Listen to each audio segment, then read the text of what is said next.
கிறிஸ்துவுக்குள் பிரியமான அன்பு சகோதர சகோதரிகளே, நம்முடைய கர்த்தரும் இரட்சகரும் மீட்பரும் மெய்ப்பருமானே கர்த்தராகிய இயேசு கிறிஸ்துவின் நாமத்தில் உங்களுக்கு என் வாழ்த்துக்களை தெரிவித்துக் கொள்கிறேன். இந்த நாளிலே கூட நம்ம தியானத்துக்காக எடுத்துக்கொண்டதான வேத பாகம் அல்லது முதல் தலைப்பு, வார்த்தையை பேசி வார்த்தையின்படி ஜீவி. வார்த்தையை பேசு, அதன்படி ஜீவி. வார்த்தைங்கிறது எதுங்க? தேவனுடைய வார்த்தை. வேற எந்த வார்த்தையும் நீங்க நினைச்சிடாதீங்க. தேவனுடைய வார்த்தையை பேசி அந்த வார்த்தையின்படி என்ன செய்யணுமா? ஜீவிக்க வேண்டும். வார்த்தையை நம்ம பேசுறா மட்டும் பத்தாது, ராஜாவாகி நானும் கூட பிரசங்கம் பண்ணா பத்தாது. அந்த வார்த்தையை பத்தி பிரணாம் இப்படி சொல்றாரு, பைபிள் இப்படி சொல்லுது, இயேசு இப்படி சொல்றாரு, ஆண்டவர் இப்படி சொல்றாரு அப்படின்ட்டு அது மட்டும் பத்தாது, அதன்படியாக நான் என்ன செய்யணும்? ஜீவிக்க வேண்டும். ஆகவே இந்த வேலையில கூட வார்த்தையை பேசி அதன்படி ஜீவித்தல் அல்லது வார்த்தையை பேசி வார்த்தையின்படி ஜீவி அப்படிங்கிற தலைப்பின்களாகவே ஒரு செய்தி நம்ம பார்க்க போகிறோம். இது பார்த்தா ஒரு எளிமையான தலைப்பா இருக்கும், நான் ஒரு ஆழமான காரியம். கடைசி கால செய்தியில் இருக்கிறதானே விசுவாசிகளுக்கு ஒரு ஆழமான ஒரு செய்தியாக இது கடந்து செல்லும்.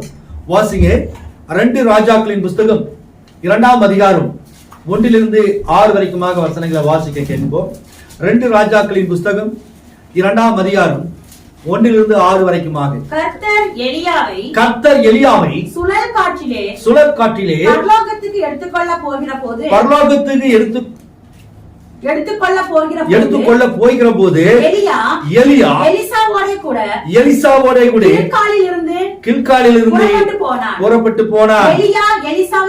எலியா எலிசாவை நோக்கி, நீ இங்கே இரு, கர்த்தர் என்னை பெத்தேல் மட்டும் போக அனுப்புகிறார் என்றார். அதற்கு எலிசா, நான் உம்மை விடுகிறதில்லை என்று கர்த்தரின் ஜீவனையும் உம்முடைய ஜீவனையும் கொண்டு சொல்லுகிறேன் என்றார்.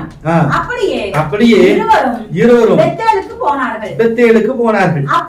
தர்மியான வேளையிலே நாம் பார்த்தோம், எலியா எலிசாவுக்கு எலியா என்ன ஆகிறாங்க? எலிசாவுக்கு எலியா என்ன? எஜமான் இல்லைங்க, மாஸ்டர், குருநாதர் இல்லைங்களா? எலிசா என்ன வேலை செஞ்சுட்டு இருந்தா? ஃபார்மர், விவசாயி இல்லைங்களா? விவசாயி.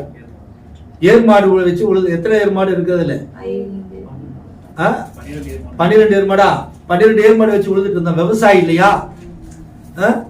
ஆனா இந்த விவசாயி ஃபார்மரே எலியா தான் இந்த எலிசாவுக்கு குருநாதரா இருந்தது, மாஸ்டர் எஜமானனா இருந்தது. யாருங்க? எலியா. எலியாவை குறித்து நமக்கு தெரியும். இந்த எலியா எடுத்துக்கொள்ளப்படுதும் போது அவனுடைய ஊழியங்கள் முடிவடைகிற நேரத்திலே, கர்த்தர் அவன் எடுத்துக்கொள்ளப்படுகிற நேரத்திலே, அவன் எலியாவும் எலிசாவும் சம்பாஷிக்கிற ஒரு சம்பவம் தான் இந்த 2 ராஜாக்கள் 2ஆம் அதிகாரத்திலே சொல்லப்பட்ட காரியம். அவங்களுக்கு சவுண்ட் கரெக்டா வருதான்னு பார்த்து மெசேஜ் வரதா?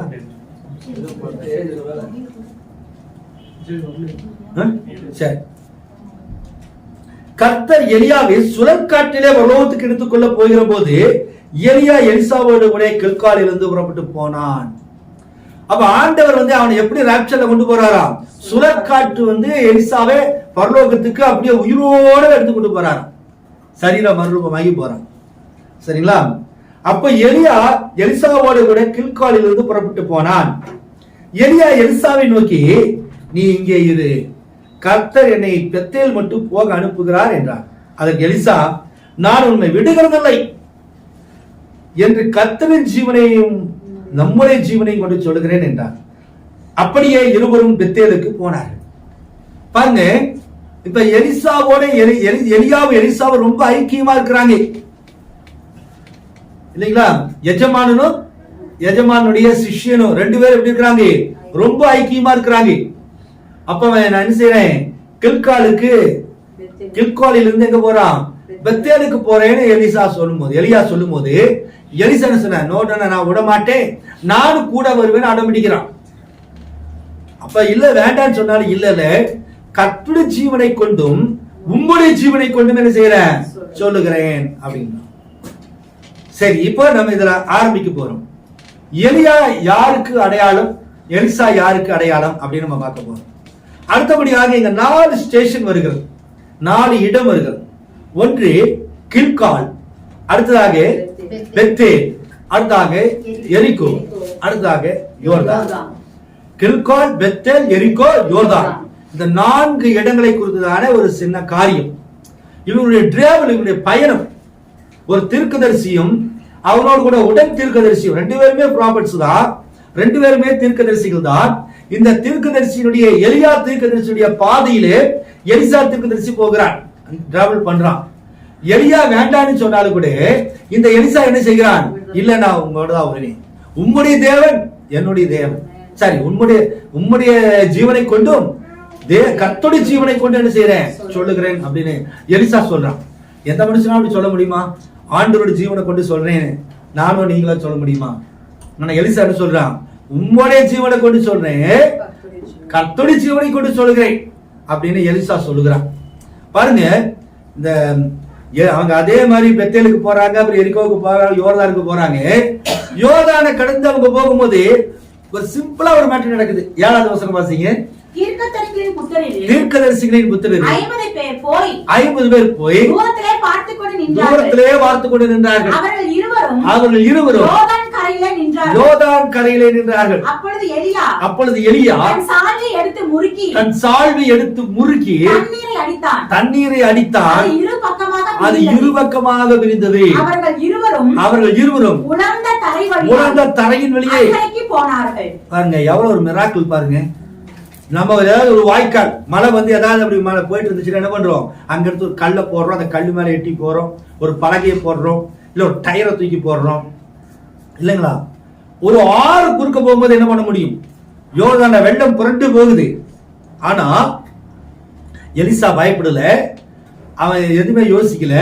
ஒரு சால்வை என்ன செஞ்சான்? எடுத்தது முறுக்கி ஓங்கி ஒரே அடி அடிச்சான். யோர்தான் 2ஆக பிளக்கிறது. உலர்ந்த தரையின் வழியாக அவர்கள் என்ன செய்யறாங்க? 2 பேரும் புறப்பட்டு போறாங்க. இதெல்லாம் ஒரு அடையாளம். சரி, இந்த கில்கால் அப்படின்னாக்கே என்ன அர்த்தம் தெரியுமா? ஏற்கனவே கில்கால் செய்தி நம்ம யூடியூப்ல இருக்கு, உங்ககிட்ட நான் பேசியிருக்கிறேன். 4 வருஷத்துக்கு முன்னதாக இந்த கொரோனா டைம்ல நம்ம என்ன செஞ்சோம்? அந்த கில்கால் அப்படிங்கிற ஒரு பதிவை நம்ம போட்டோம் இல்லையா? உங்களுக்கு தெரியும் நினைக்கிறேன். இந்த கில்கால் அப்படிங்கிறதுக்கு என்ன அர்த்தம் தெரியுமா? கில்கால்ங்கிறது ஹீப்ரு வேர்ட். அப்படிங்கிற அதுக்கு என்ன அர்த்தம்? கில்கால் அப்படின்னா நிந்தை, அப்படியா? கில்கால் அப்படிங்கிறது வந்து சர்க்கிள் ஆஃப் ஸ்டோன்ஸ், அதாவது கற்களின் வட்டம், கற்களால் ஆன வட்டம், சர்க்கிள் ஆஃப் ஸ்டோன்ஸ், அது ஒண்ணு. அடுத்ததாக நிந்தையை புரட்டி போடுதல் அப்படின்னு, நிந்தையை புரட்டி போடுதல் கில்கால்னா அப்படிதான். சரி, இப்ப நம்ம அதுக்கு நம்ம போக போறோம். இந்த கில்காலுக்கு வந்து எங்க நம்ம கேள்விப்பட்ட மாதிரி இருக்குது? இதுக்கு முன்னாடி எங்க கில்கால கேள்விப்பட்டிருக்கிறோம்? பைபிள்ல யோசுவாலே கேள்விப்பட்டிருக்கோம். இல்ல பிரதர், யோசுவா பிரதர், யோசுவால கேள்விப்பட்டிருக்கிறோம். வாசிங்க யோசுவாவின் புஸ்தகம் 4ஆம் அதிகாரம் 19 இருந்து 24 வரைக்கும் வாசிங்க. யோசுவா 4ஆம் அதிகாரம். இந்த பிரகாரமாக முதல் மாதம் 10ஆம் தேதியிலே ஜனங்கள் யோர்தானிலிருந்து கரையேறி எரிகோவுக்கு கீழ் எல்லையான கில்காலிலே பாளையம் இறங்கினார்கள். அவர்கள் யோர்தானில் எடுத்துக்கொண்டு வந்த 12 கற்களையும் யோசுவா கில்காலிலே நாட்டி இஸ்ரவேல் புத்திரரை நோக்கி, நாளை உங்கள் பிதாக்கள் இந்த கற்கள் ஏதென்று தங்கள் பிதாக்களை கேட்கின்ற பொழுது நீங்கள் உங்கள் பிள்ளைகளுக்கு அறிவிக்க வேண்டியது என்னவென்றால் இஸ்ரவேலர் வெட்டாந்தர வழியால் இந்த யோர்தானை கடந்து வந்தார்கள். பாத்தீங்களா? இப்போ 2 ராஜாக்களுக்கு முன்னதாக நம்ம யோசுவாவுக்கு போகும்போது அதுக்கு ஒரு பேக்ரவுண்ட் ஹிஸ்டரி இருக்குது. அந்த பேக்ரவுண்ட் ஹிஸ்டரி என்னன்னாக்கே, வாக்குத்தத்தம் பண்ணப்பட்ட தேசத்துக்கு மோசேக்கு பிறகு யோசுவா இஸ்ரவேல் ஜனங்களை அழைத்து வருகின்ற பொழுது யோர்தான் குறுக்கீடு செய்கிறார். யோசுவா கில்காலிலே நாட்டி இவங்க என்ன செஞ்சிருக்காங்க? அங்கிருந்து வரும்போது யோர்தான்ல இருந்து என்ன செஞ்சு எடுத்துட்டு வந்திருக்காங்க? 12 கற்களை எடுத்துட்டு வந்திருக்காங்க. யோர்தான்னால இங்க கல்லுகள் நிறைய இருக்கும், அதுல 12 கற்களை எடுத்துட்டு வந்திருக்காங்க. என்ன? அங்க ஒரு சூப்பர் நேச்சுரல் சைன், ஒரு இயற்கைக்கு மேம்பட்டு அடையாளம் அங்க நடந்துச்சு. யோர்தானை பிளந்தார்கள். இந்த ஃபெய்த் தான், யோசுவாவுடைய ஃபெய்த் தான் யாருக்கு வந்துச்சு? எலிசாவுக்கு வந்துச்சு இல்லைங்களா? யோர்தானை பிளந்தான்.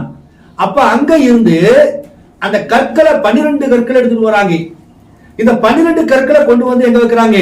கில்காலில என்ன செய்யறாங்க? நாட்டி அதை வட்டமாக தூண் மாதிரி வைக்கிறாங்க. நாட்டி அப்படின்னு பார்க்கணும். அடுத்ததாக பார்க்கும்போது 20-21 வாசிங்க. அவர்கள் யோர்தானில் எடுத்துக்கொண்டு வந்த 22 வாசிங்க.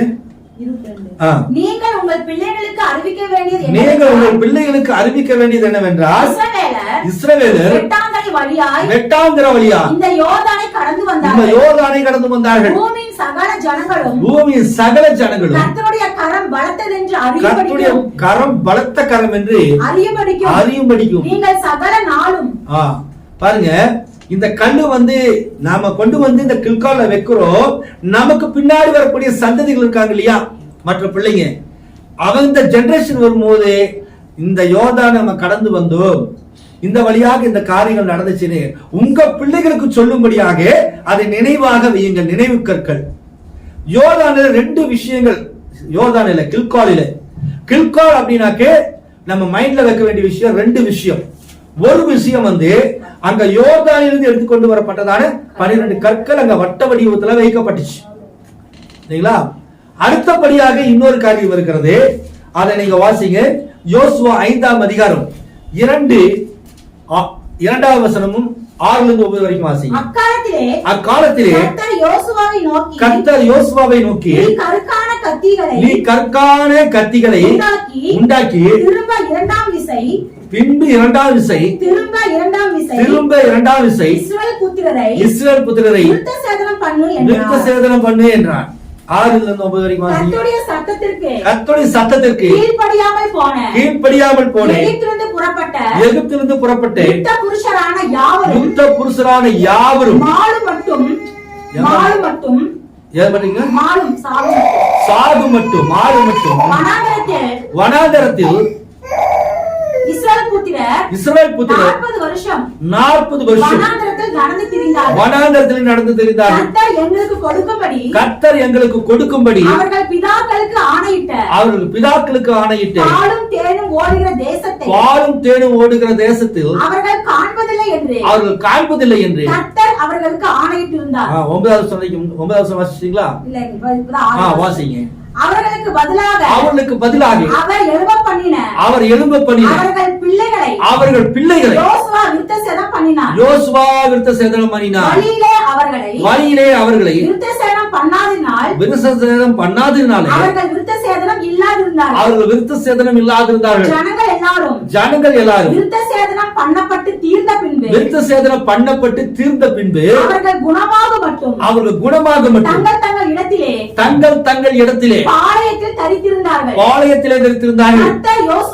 கர்த்தர் யோசுவாவை நோக்கி இன்று எகிப்தின் நிந்தையை உங்கள் மேல் இராதபடிக்கு புரட்டி போட்டேன் என்றார். அதனால் இந்த ஸ்தலம் இந்நாள் வரைக்கும் கில்கால் என அழைக்கப்படுகிறது. இவ கில்கால் பேர் வந்துச்சு. எகிப்துடைய நிந்தை. எகிப்துல நம்ம இருக்கும்போது எகிப்துல எவ்வளவு நிந்திக்கப்பட்டோம், எவ்வளவு அவமதிக்கப்பட்டோம், எவ்வளவு கஷ்டப்பட்டோம், எவ்வளவு பிரச்சனைகள் இருந்துச்சு. அவையெல்லாம் என்ன செஞ்ச? புரட்டி போட்டேன். அதே நிந்தைய புரட்டி போட்டேன் என்கிற அர்த்தத்திலே அந்த இடத்துக்கு பேர் என்ன? கில்கால் அப்படின்னு அர்த்தம். இப்ப நம்ம கில்கால் ஃபர்ஸ்ட் ஸ்டேஜ் வந்து கில்கால். அடுத்தது என்ன பண்ண போறோம்? பெத்தேல். பெத்தேல் என்பது என்ன அர்த்தம்? பெத்தேல் என்ன அர்த்தம்? பெத்லகேம்னா தேவனுடைய அப்பத்தின் வீடு. பெத்தேல்னாக்க பெத்துனா என்னங்க? பெத்துனா என்னங்க? பெத்துனா நிறைய டைம் சொல்லிக்கிறேன். ஹீப்ரூல பெத்துனா என்னங்க? வீடு. ஏல்னா என்னங்க? தேவன். அப்ப பெத்தேல்னாக்க தேவன் வாசம் பண்ணுகிற இடம் அல்லது தேவனுடைய வீடு. பெத்தேல். பெத்தேல் சிஸ்டர் உங்க வீட்டுக்கு பேர் வச்சிருக்கீங்க, அது தெரியாம எப்படி பெத்தேல் வச்சீங்க? பெத்தேல் என்பது தேவன் வாசம் பண்ணுகிற ஸ்தலம். உங்களை வாசம் பண்றாரா தேவன்? வாசம் பண்றாரா? தொலைக்காட்சியிலையா? சரி. பெத்தேல் அப்படின்னாக்க பெத் அப்படின்னாக்க ஹீப்ரு வேர்ட்ல பெத் அப்படியே வீடு அர்த்தம். ஏல்னாக்க தேவன் அப்படின்னு அர்த்தம். சரி, இது 2வது ஸ்டேஷன். அதுக்கு நம்ம விளக்கம் பார்ப்போம், வசனம் இப்ப போக வேண்டாம். அடுத்தபடியாக 3வது ஸ்டேஷன் வந்து எரிகோ. இல்லைங்களா? பாட்டு பாடுறோம்ல, எரிகோ மதிலும் அப்படின்னு, முன்னே வந்தாலும். அந்த எரிகோ அப்படின்னா என்ன அர்த்தம் தெரியுங்களா? விசுவாசத்தின்படி நடப்பது. அதுக்கெல்லாம் வசனங்கள் இருக்குது, பிறகு சொல்றேன்.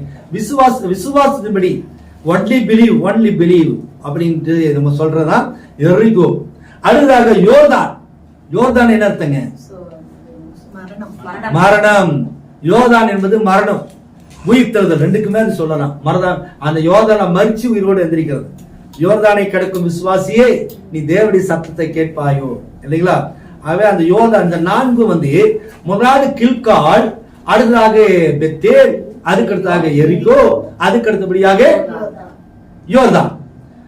கில்காலிலே ஆரம்பிக்கின்ற பொழுது நிந்தைய புரட்டி போட்ட இடத்துல ஆரம்பிக்கிறார். அடுத்தது 2வது ஸ்டேஷன் வரும்போது தேவன் வாசம் வருகிற ஸ்தலத்துக்கு வருகிறோம். 3வது வரும்போது விசுவாசத்தின்படி நடக்கிறதான எரிகோவுக்கு. 4வது வரும்போது மரணத்துக்கு போய் அங்க உயிர் தெழுதலுக்காக வருகிறோம். 4 காரியங்கள். சரிங்களா? சரி, இப்போ கில்காலிலே 2 விதமான காரியங்கள் இருந்துச்சு, 2 அடையாளம். ஒன்று, அவர்கள் கொண்டு வந்த யோர்தானிலிருந்து எடுத்துட்டு வந்த 12 கற்கள். 12 கற்கள் அங்கே கில்காலில இருந்தது. அடுத்தபடியாக அங்கே அந்த கில்காலில அவர்களுக்கு என்ன செய்யப்பட்டுச்சான்? விருத்த சேதனம் பண்ணப்பட்டது. யோசுவா என்ன செய்கிறான்? எல்லாருக்கும் விருத்த சேதனம் செய்கிறான். புறப்பட்டு வரும்போது ஆல்ரெடி இருக்கிற சீனியர்ஸ்க்கெல்லாம் என்ன செஞ்சு விருத்த சேதனம் பண்ணப்பட்டாச்சு. ஆனா ஆந்தி வேலை வரும்போது எத்தனை வருஷம் வந்தாங்க? 40 வருஷம் வந்தாங்க.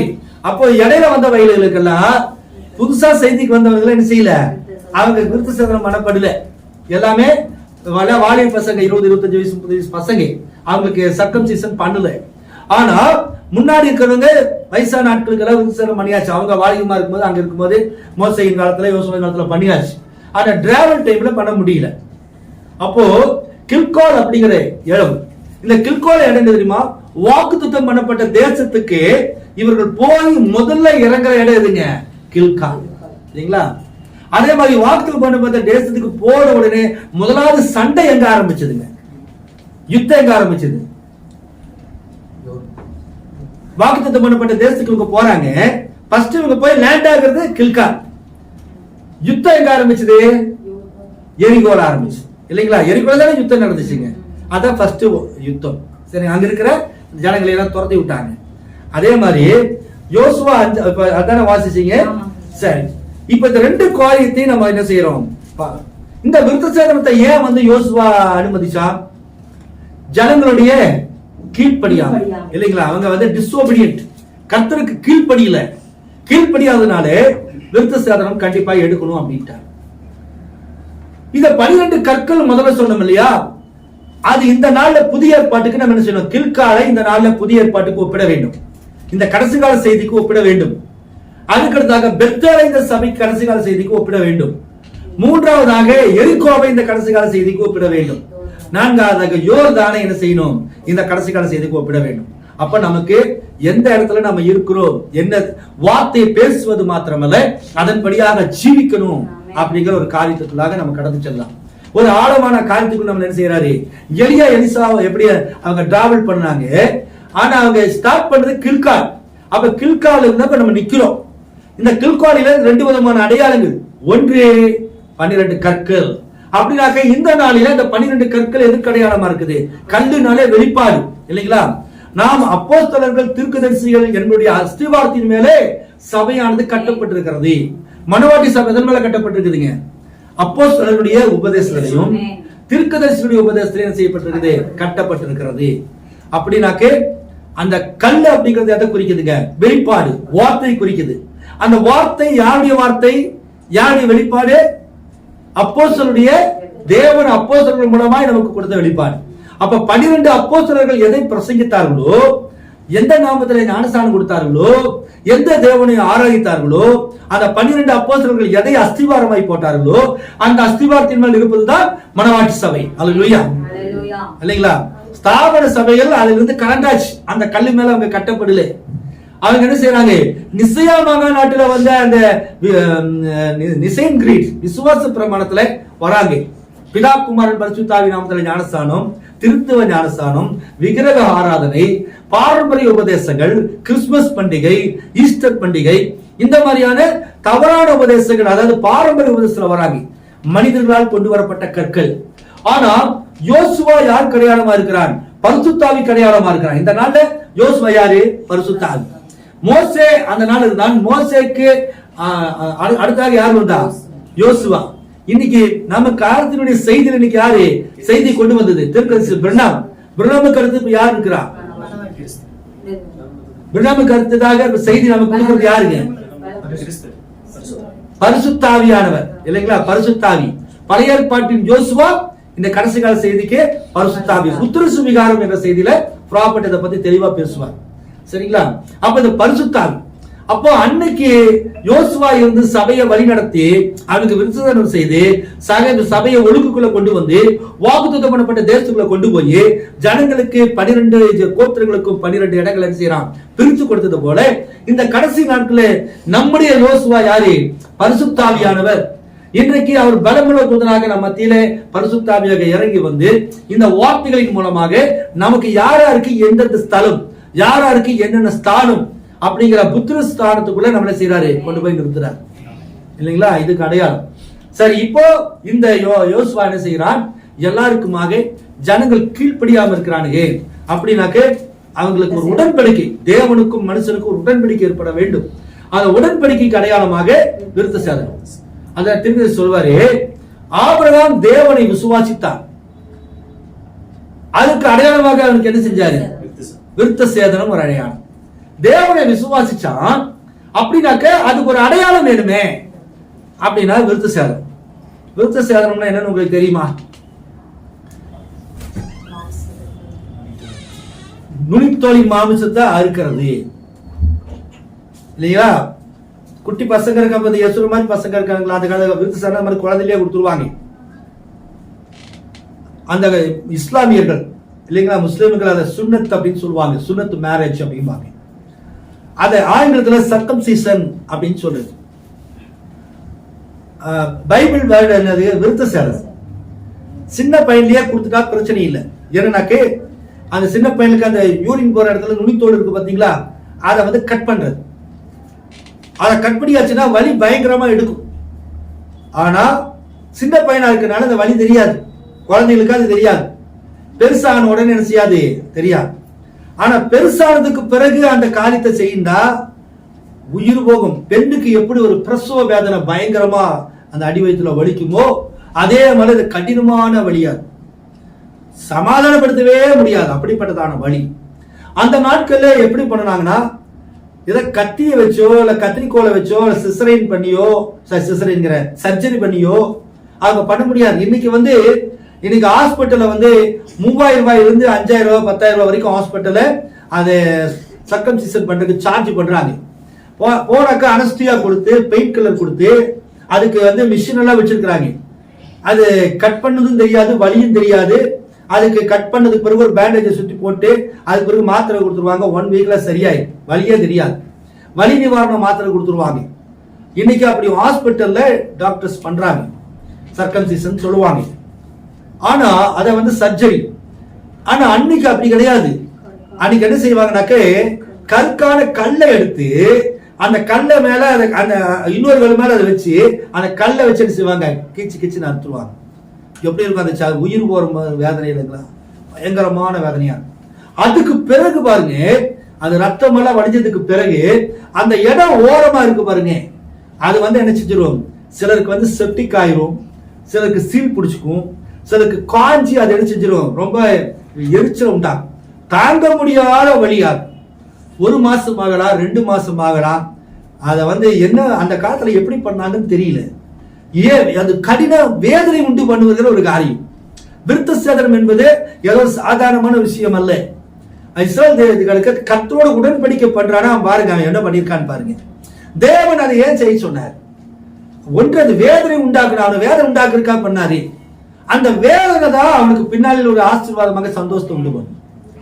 குழந்தை பிறக்கும் போது ஸ்திரீக்கு அப்படியே லகுவா வந்துருச்சுனாக்கா அவளுக்கு அதுல ஏதாவது சந்தோஷம் இருக்குதா?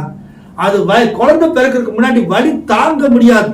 ஐயோ எனக்கு குழந்தையே வேண்டாம், என்னை விட்டுருங்க, என்னை கொன்றுங்க, அப்படி இப்படின்னு கத்துன்னு கத்துவாங்க இல்லைங்களா? ஒண்ணும் இல்லம்மா கைய மாட்டை பிடிக்கிற மாதிரி நர்ஸுக்கு என்ன செய்வாங்க, கை காலையெல்லாம் கட்டி கூட போட்டுருவாங்க, வலி தாங்க முடியாம. சிலருக்கெல்லாம் அனஸ்தியா கொடுத்ததுக்கு பிறகும் வலிக்கும். அந்த குழந்தை பிறக்கிற வரைக்கும், பிறக்கும் போது வலியே தாங்கவே முடியாது.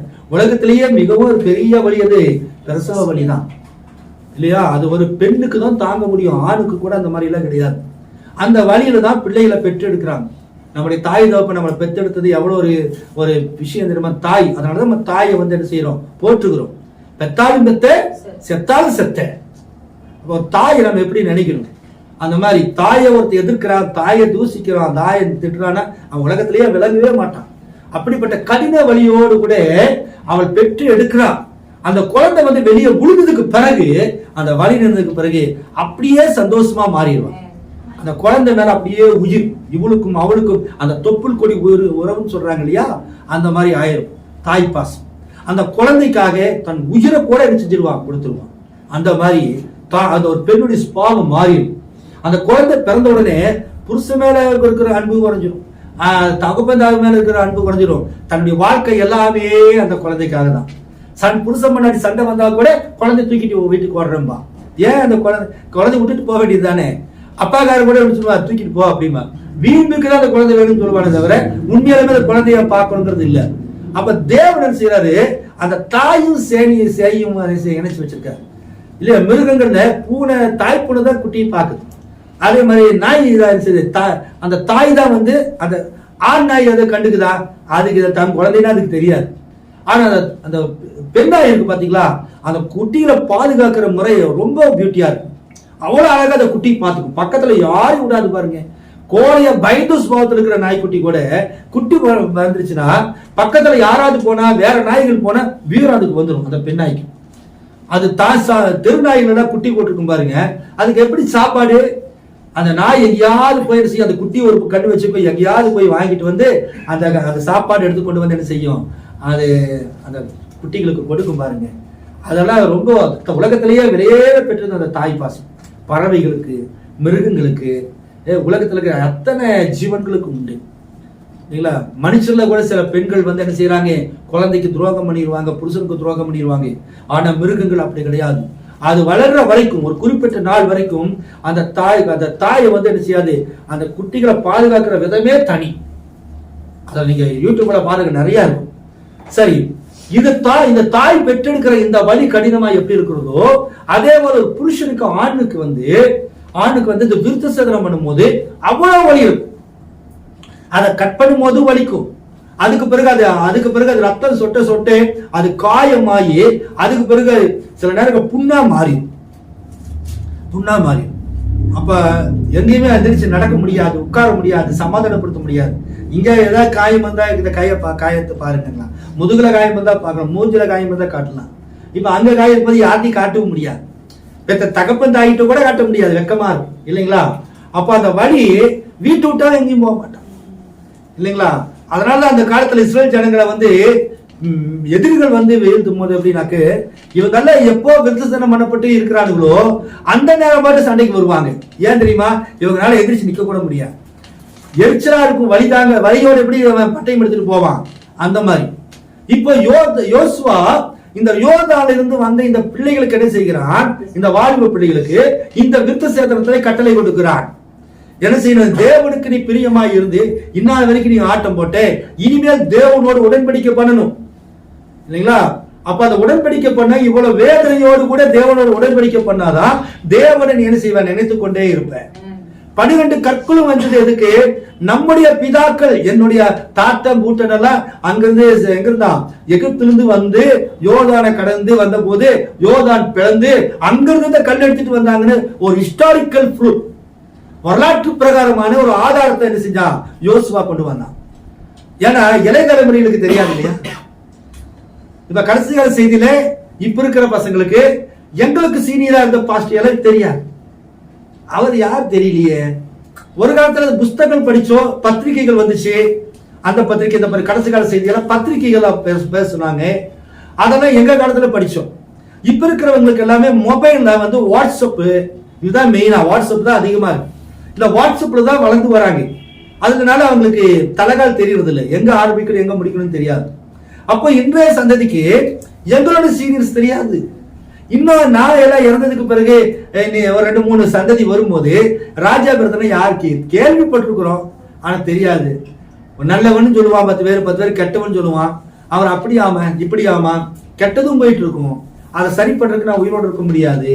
அல்லது என்ன சார்ந்தவங்க யாராவது இருந்தா அதுக்கு போராட வேண்டியதா இருக்கும், இல்லைனாக்கா அது அப்படியே கிடக்கும். அப்ப அந்த 2-3 சந்ததிக்கு பிறகு ஒரு 30-40 வருஷம் கழிச்சு, நான் இன்னும் ஒரு அதிகபட்சம் ஒரு 20 வருஷம் உயிரோடு இருப்பேனா, ஒரு 10-15 வருஷம் கழிச்சு என்ன ஆயிடும், நடக்க முடியாது. ஒரு 10 வருஷம் கழிச்சு நான் வரும்போது கார்ல மெதுவா இறங்கி வருவேன். அப்புறம் 10 வருஷம் கழிச்சு வந்தோடனே கொஞ்சம் அப்படியே இவ்வளவு சவுண்டா பேச முடியாது, மெதுவா பேசுவேன். அப்புறம் 10 வருஷம் கழிச்சு ஒரு 5 வருஷம் கழிச்சாக்க பாஸ்ட் ஏன் வரல, அவர் உடம்பு சரியில்லை வீட்டுல இருக்கிறாரு. அப்புறம் பார்த்தா திடீர்னு செத்து போயிட்டாரு அப்படின்னு வரும். அப்ப நீங்க எல்லாம் வந்து என்ன செய்வீங்க, எல்லாம் அடக்கம் பண்ணிட்டு வந்துருவீங்க. அதுக்கு பிறகு வர்ற சந்ததிக்கு எனக்கு தெரியாது. உங்களுக்கு பிறகு இந்த பசங்களுக்கு பிறகு வர்ற சந்ததி இந்த மாதிரி பிள்ளைகளுக்கு எல்லாம் இருக்கு பாருங்க, அவங்களாம் அப்ப செய்திக்கு வருவாங்கல்ல, தெரியாது. அப்போ ஒருவேளை இந்த யூடியூப் இருந்து இந்த புஸ்தகங்களா இருந்து ஒருவேளை அது இருந்துச்சுன்னா அவங்க என்ன பார்த்தாங்கனாக்க அவங்க தெரிஞ்சுப்பாங்க, ராஜான்னு ஒருத்தர் இருந்தாரு, அவர் இதெல்லாம் பேசியிருக்கிறாரு தெரிஞ்சுப்பாங்க. அது நினைவு, ஹிஸ்டாரிக்கல் ப்ரூஃப். அது போலதான் அந்த நாள்ல வந்து யோசுவா நினைவு புஸ்தகங்களை எழுதினான். அதே சமயத்துல நினைவு சின்னங்களை கொண்டு வந்து கில்கால்ல வச்சான். ஏன்னாக்கா அந்த சந்ததி தெரிந்து கொள்ள வேண்டும் என்பதற்காக. அதுபோல மனிதனுக்கு மனிதன் தெரிந்து கொள்வதற்காக நினைவு கற்கள் அங்க வைக்கப்பட்டது, வட்ட வடிவத்தில் வைக்கப்பட்டது. அதே போல தேவனை நினைவு கூறும்படியாக இந்த பசங்க, இந்த இளவட்ட பசங்க செய்யக்கூடாது, உலகத்துக்கு போயிடக்கூடாதுங்கிறதுக்காக வேண்டி அந்த முக்கியமான பாகத்தை விருத்த சேதனம் பண்ண சொன்னான். அந்த வழி வந்து அவன் சாக வரைக்கும் என்ன செய்ய மாட்டான், மறக்க முடியாது. ஒவ்வொரு நாளும் அதை பார்க்க வேண்டியதா இருக்கும் பாருங்க. அதான் நினைவு. பாத்தீங்களா, அந்த விருத்த சேதனம் விளையாட்டு கிடையாது. அந்த விருத்த சேதனம் பண்ணும்போது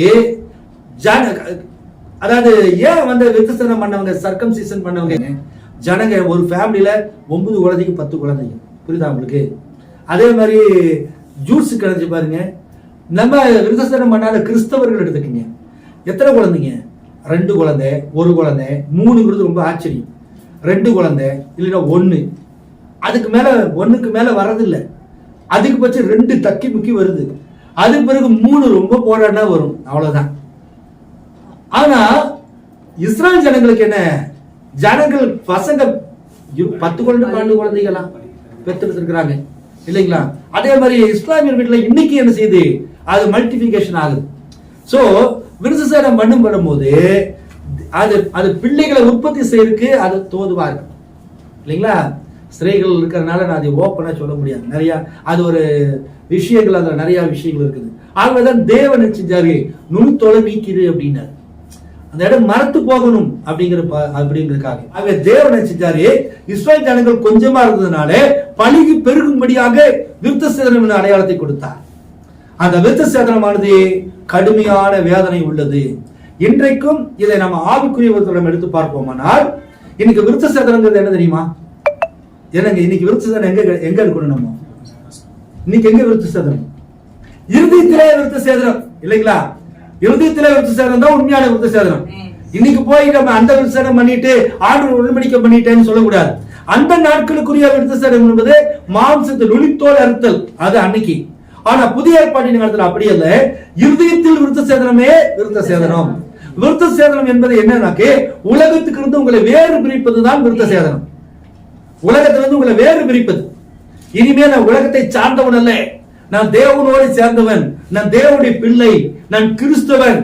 எனக்கு புகைப்பிடிக்கிற பழக்கம் கிடையாது, எனக்கு சினிமா பார்க்கிற பழக்கம் கிடையாது, எனக்கு மது அருந்துகிற பழக்கம் கிடையாது, எனக்கு விபச்சாரத்தில் ஈடுபடுகிற பழக்கம் கிடையாது, எனக்கு பொய் பேசி பழக்கம் கிடையாது, எனக்கு திருடி பழக்கம் கிடையாது, எனக்கு விக்கிர ஆராதனை பண்ணி பழக்கம் கிடையாது, எனக்கு ஒரு கெட்ட வார்த்தை பேசி பழக்கம் கிடையாது, எனக்கு தேவையற்றபடி கோபம் கொண்டு எனக்கு பழக்கம் கிடையாது, அவர்களுடைய பொருளை இச்சிப்பதில் எனக்கு பழக்கம் கிடையாது, என்னுடைய உடையில ஆபாசமாய் உடுத்துவது எனக்கு பழக்கம் கிடையாது. ஏனென்றால் நான் உலகத்துக்காக நான் வேறு பிரிக்கப்பட்டவன், நான் கிறிஸ்தவன், நான் தேவனுக்கு முன்பதாக என் இருதயத்தை என்ன செஞ்சிட்டேன், விருத்த சேதனம் பண்ணிட்டேன்.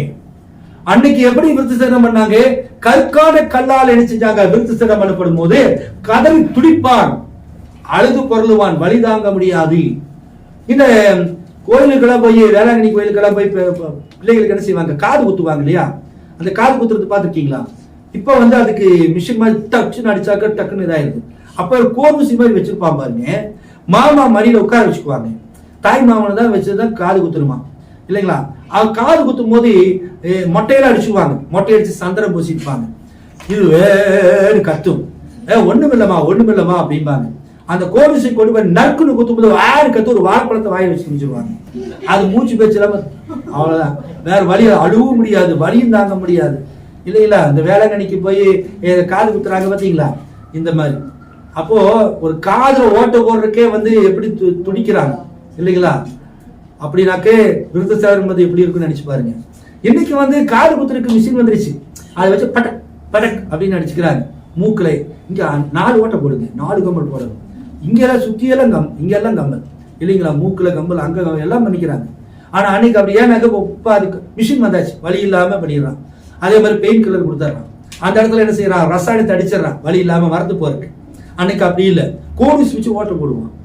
அந்த மாதிரி விருத்த சேதனம் கற்கான கல்லில் வச்சு அறுத்தான். அது வலி தாங்க முடியல. இன்றைக்கும் அது ஆவிக்குரிய வாழ்க்கையில் நீங்க எடுத்தீங்கன்னா கற்கான உபதேசங்களினாலே, கருத்து கொண்டு பேசுகிற உபதேசங்களினாலே ஜனங்களை தேவனிச்சார் விருத்த சேதனம் செய்தார். தீர்க்கதரிசி செய்தி வந்து ஏதோ தடவி கொடுக்கிற செய்தி அல்ல. பிரணாமணிய செய்தி நீங்க எடுத்துட்டீங்கனாலும் சரி, கர்த்தர் இயேசு கிறிஸ்துவின் செய்தி எடுத்துட்டாலும் சரி, பவுல் அப்போஸ்தலன் செய்தி எடுத்துக்கொண்டாலும் சரி, அதுல எப்படி கற்கான கத்தி இல்லைங்களா? நிறைய பேர் என்ன கேட்பாங்க, என்ன வருது வார்த்தை பயங்கரமா ஈட்டி மாதிரி வந்து குத்துது, ஐயோ கொலையா இருக்குது. ஏன்? அந்த கடிந்து கொண்டு பிரசங்கிக்கணும். அந்த கற்கான கத்தியின் மூலமா தான் விருத்த சேதனம் பண்ணணும். கற்கான கத்தியில முன்ன கத்தியில பண்ண என்ன ஆகாது? வலி எடுக்கும், விருத்த சேதனமும் பண்ண முடியாது. அப்ப கற்கான கத்தியினாலே, இன்றைக்கு கற்கான கத்தி என்பது என்ன? கருகலான சத்தியங்கள், கருகலான வார்த்தையின் மூலமாக இருதயங்கள் என்ன செய்யப்படுது? விருத்த சேதனம் பண்ணப்படுகிறது. இந்த விருத்த சேதனம் பண்ணப்பட்ட உலகத்துக்கு வேறு விதமாக இருக்கிறார். இந்த பெண் வேறு எப்படி இருக்கா? உலகத்துக்கு வேறு விதமாக இருக்க. எப்படி உடுத்த வேண்டும் என்று தீர்க்கதரிசி நமக்கு கற்றுக் கொடுத்தாரோ அதன்படியாக இந்த விருத்த சேதனம் பண்ணப்பட்ட பையன் இருப்பான். முடி இப்படிதாண்டா வளர்த்தணும், பொம்பளை மாதிரி முடி நீளமா வளர்த்தக்கூடாது, முடிய வந்து பரட்டியா விட்டுட்டு தெரியக்கூடாது, கர்த்தருடைய பிள்ளைகள் நீட்டா முடி வெட்டணும், அது விருத்த சேதனம். அதன்படியாக நீ வந்து என்ன செய்யக்கூடாது? நகைகள் அணியக்கூடாது அப்படின்றாக்கா நகையை அணிக்க கூடாதுதான். அதே மாதிரி இப்படித்தான் டீசெண்டா நீ ட்ரெஸ் பண்ணணும், இப்படித்தான் இருக்கணும் அப்படின்னாக்கா அப்படிதான் இருக்கணும். தீர்க்கதரிசி சொல்லியிருக்காரு எப்படி ஷூ போடணும், எப்படி பேண்ட் போடணும், எப்படி ஷர்ட் போடணும். உலகத்துடைய பசங்க ஃபேஷன், அந்த பையன் அப்படி பண்றான், என் காலேஜ் ஃப்ரெண்ட் இப்படி பண்றான், அதுக்காக நான் இப்படி பண்றேன், பெரிய கிருதா விடுறேன், பிரெஞ்சு தாடி விடுறேன், அப்படி பண்ணக்கூடாது. தீர்க்கதரிசி நமக்கு என்ன கற்றுக் கொடுத்தாரோ, பைபிள் என்ன சொல்லுகிறதோ அதன்படி ஒருத்தவன் தான் கிறிஸ்தவன். அவன் தான் யாரு? விருத்த சேதனம் பண்ணப்பட்டவன். விருத்த சேதனம் என்பது என்ன? பரிசுத்தாவி பெற்றுக் கொள்வது. இந்த விருத்த சேதனம் தேவனுடைய வார்த்தை, கற்கான வார்த்தை உங்கள் மத்தியில் வருகின்ற பொழுது நீங்கள் பரிசுத்தாவி பெற்றுக் கொள்கிறீர்கள். பரிசுத்தாவி உங்களுக்குள் வந்தாக்க எப்படி நடக்க வேண்டும், எப்படி உடுத்த வேண்டும் என்று கற்றுக் கொடுக்கிறது. கடந்த வாரத்திலே 2 நாளைக்கு முன்னதாக ஒரு பெங்களூர் இருக்கிறதான ஒரு சகோதரன் எனக்கு 2 புகைப்படங்களை அனுப்பினார், போட்டோ வாட்ஸ்அப்ல. பிரதர், இந்த ஊழியக்காரருடைய குடும்பத்தை பார்த்தீங்களா அப்படின்னு ஒரு ஊழியக்காரர் பேர் சொல்ல விரும்பல, அந்த ஊழியக்காரர் குடும்பத்துடைய போட்டோ அனுப்பிச்சிருந்தார். சமீபத்தில் அவருக்கு கோயம்புத்தூர்ல அந்த பிரதருடைய பெண்ணுக்கு கல்யாணம் ஆச்சு. ஒரு பெரிய பணக்கார வீட்டு பையனை கல்யாணம் பண்ணார் தான் பெண்ணுக்கு. அவர் முதல்ல எங்க இருந்தாரு? டெல்லியில் இருந்தார். அதுக்கு பிறகு என்ன வந்தாரு? இப்ப இங்க வந்துட்டார்.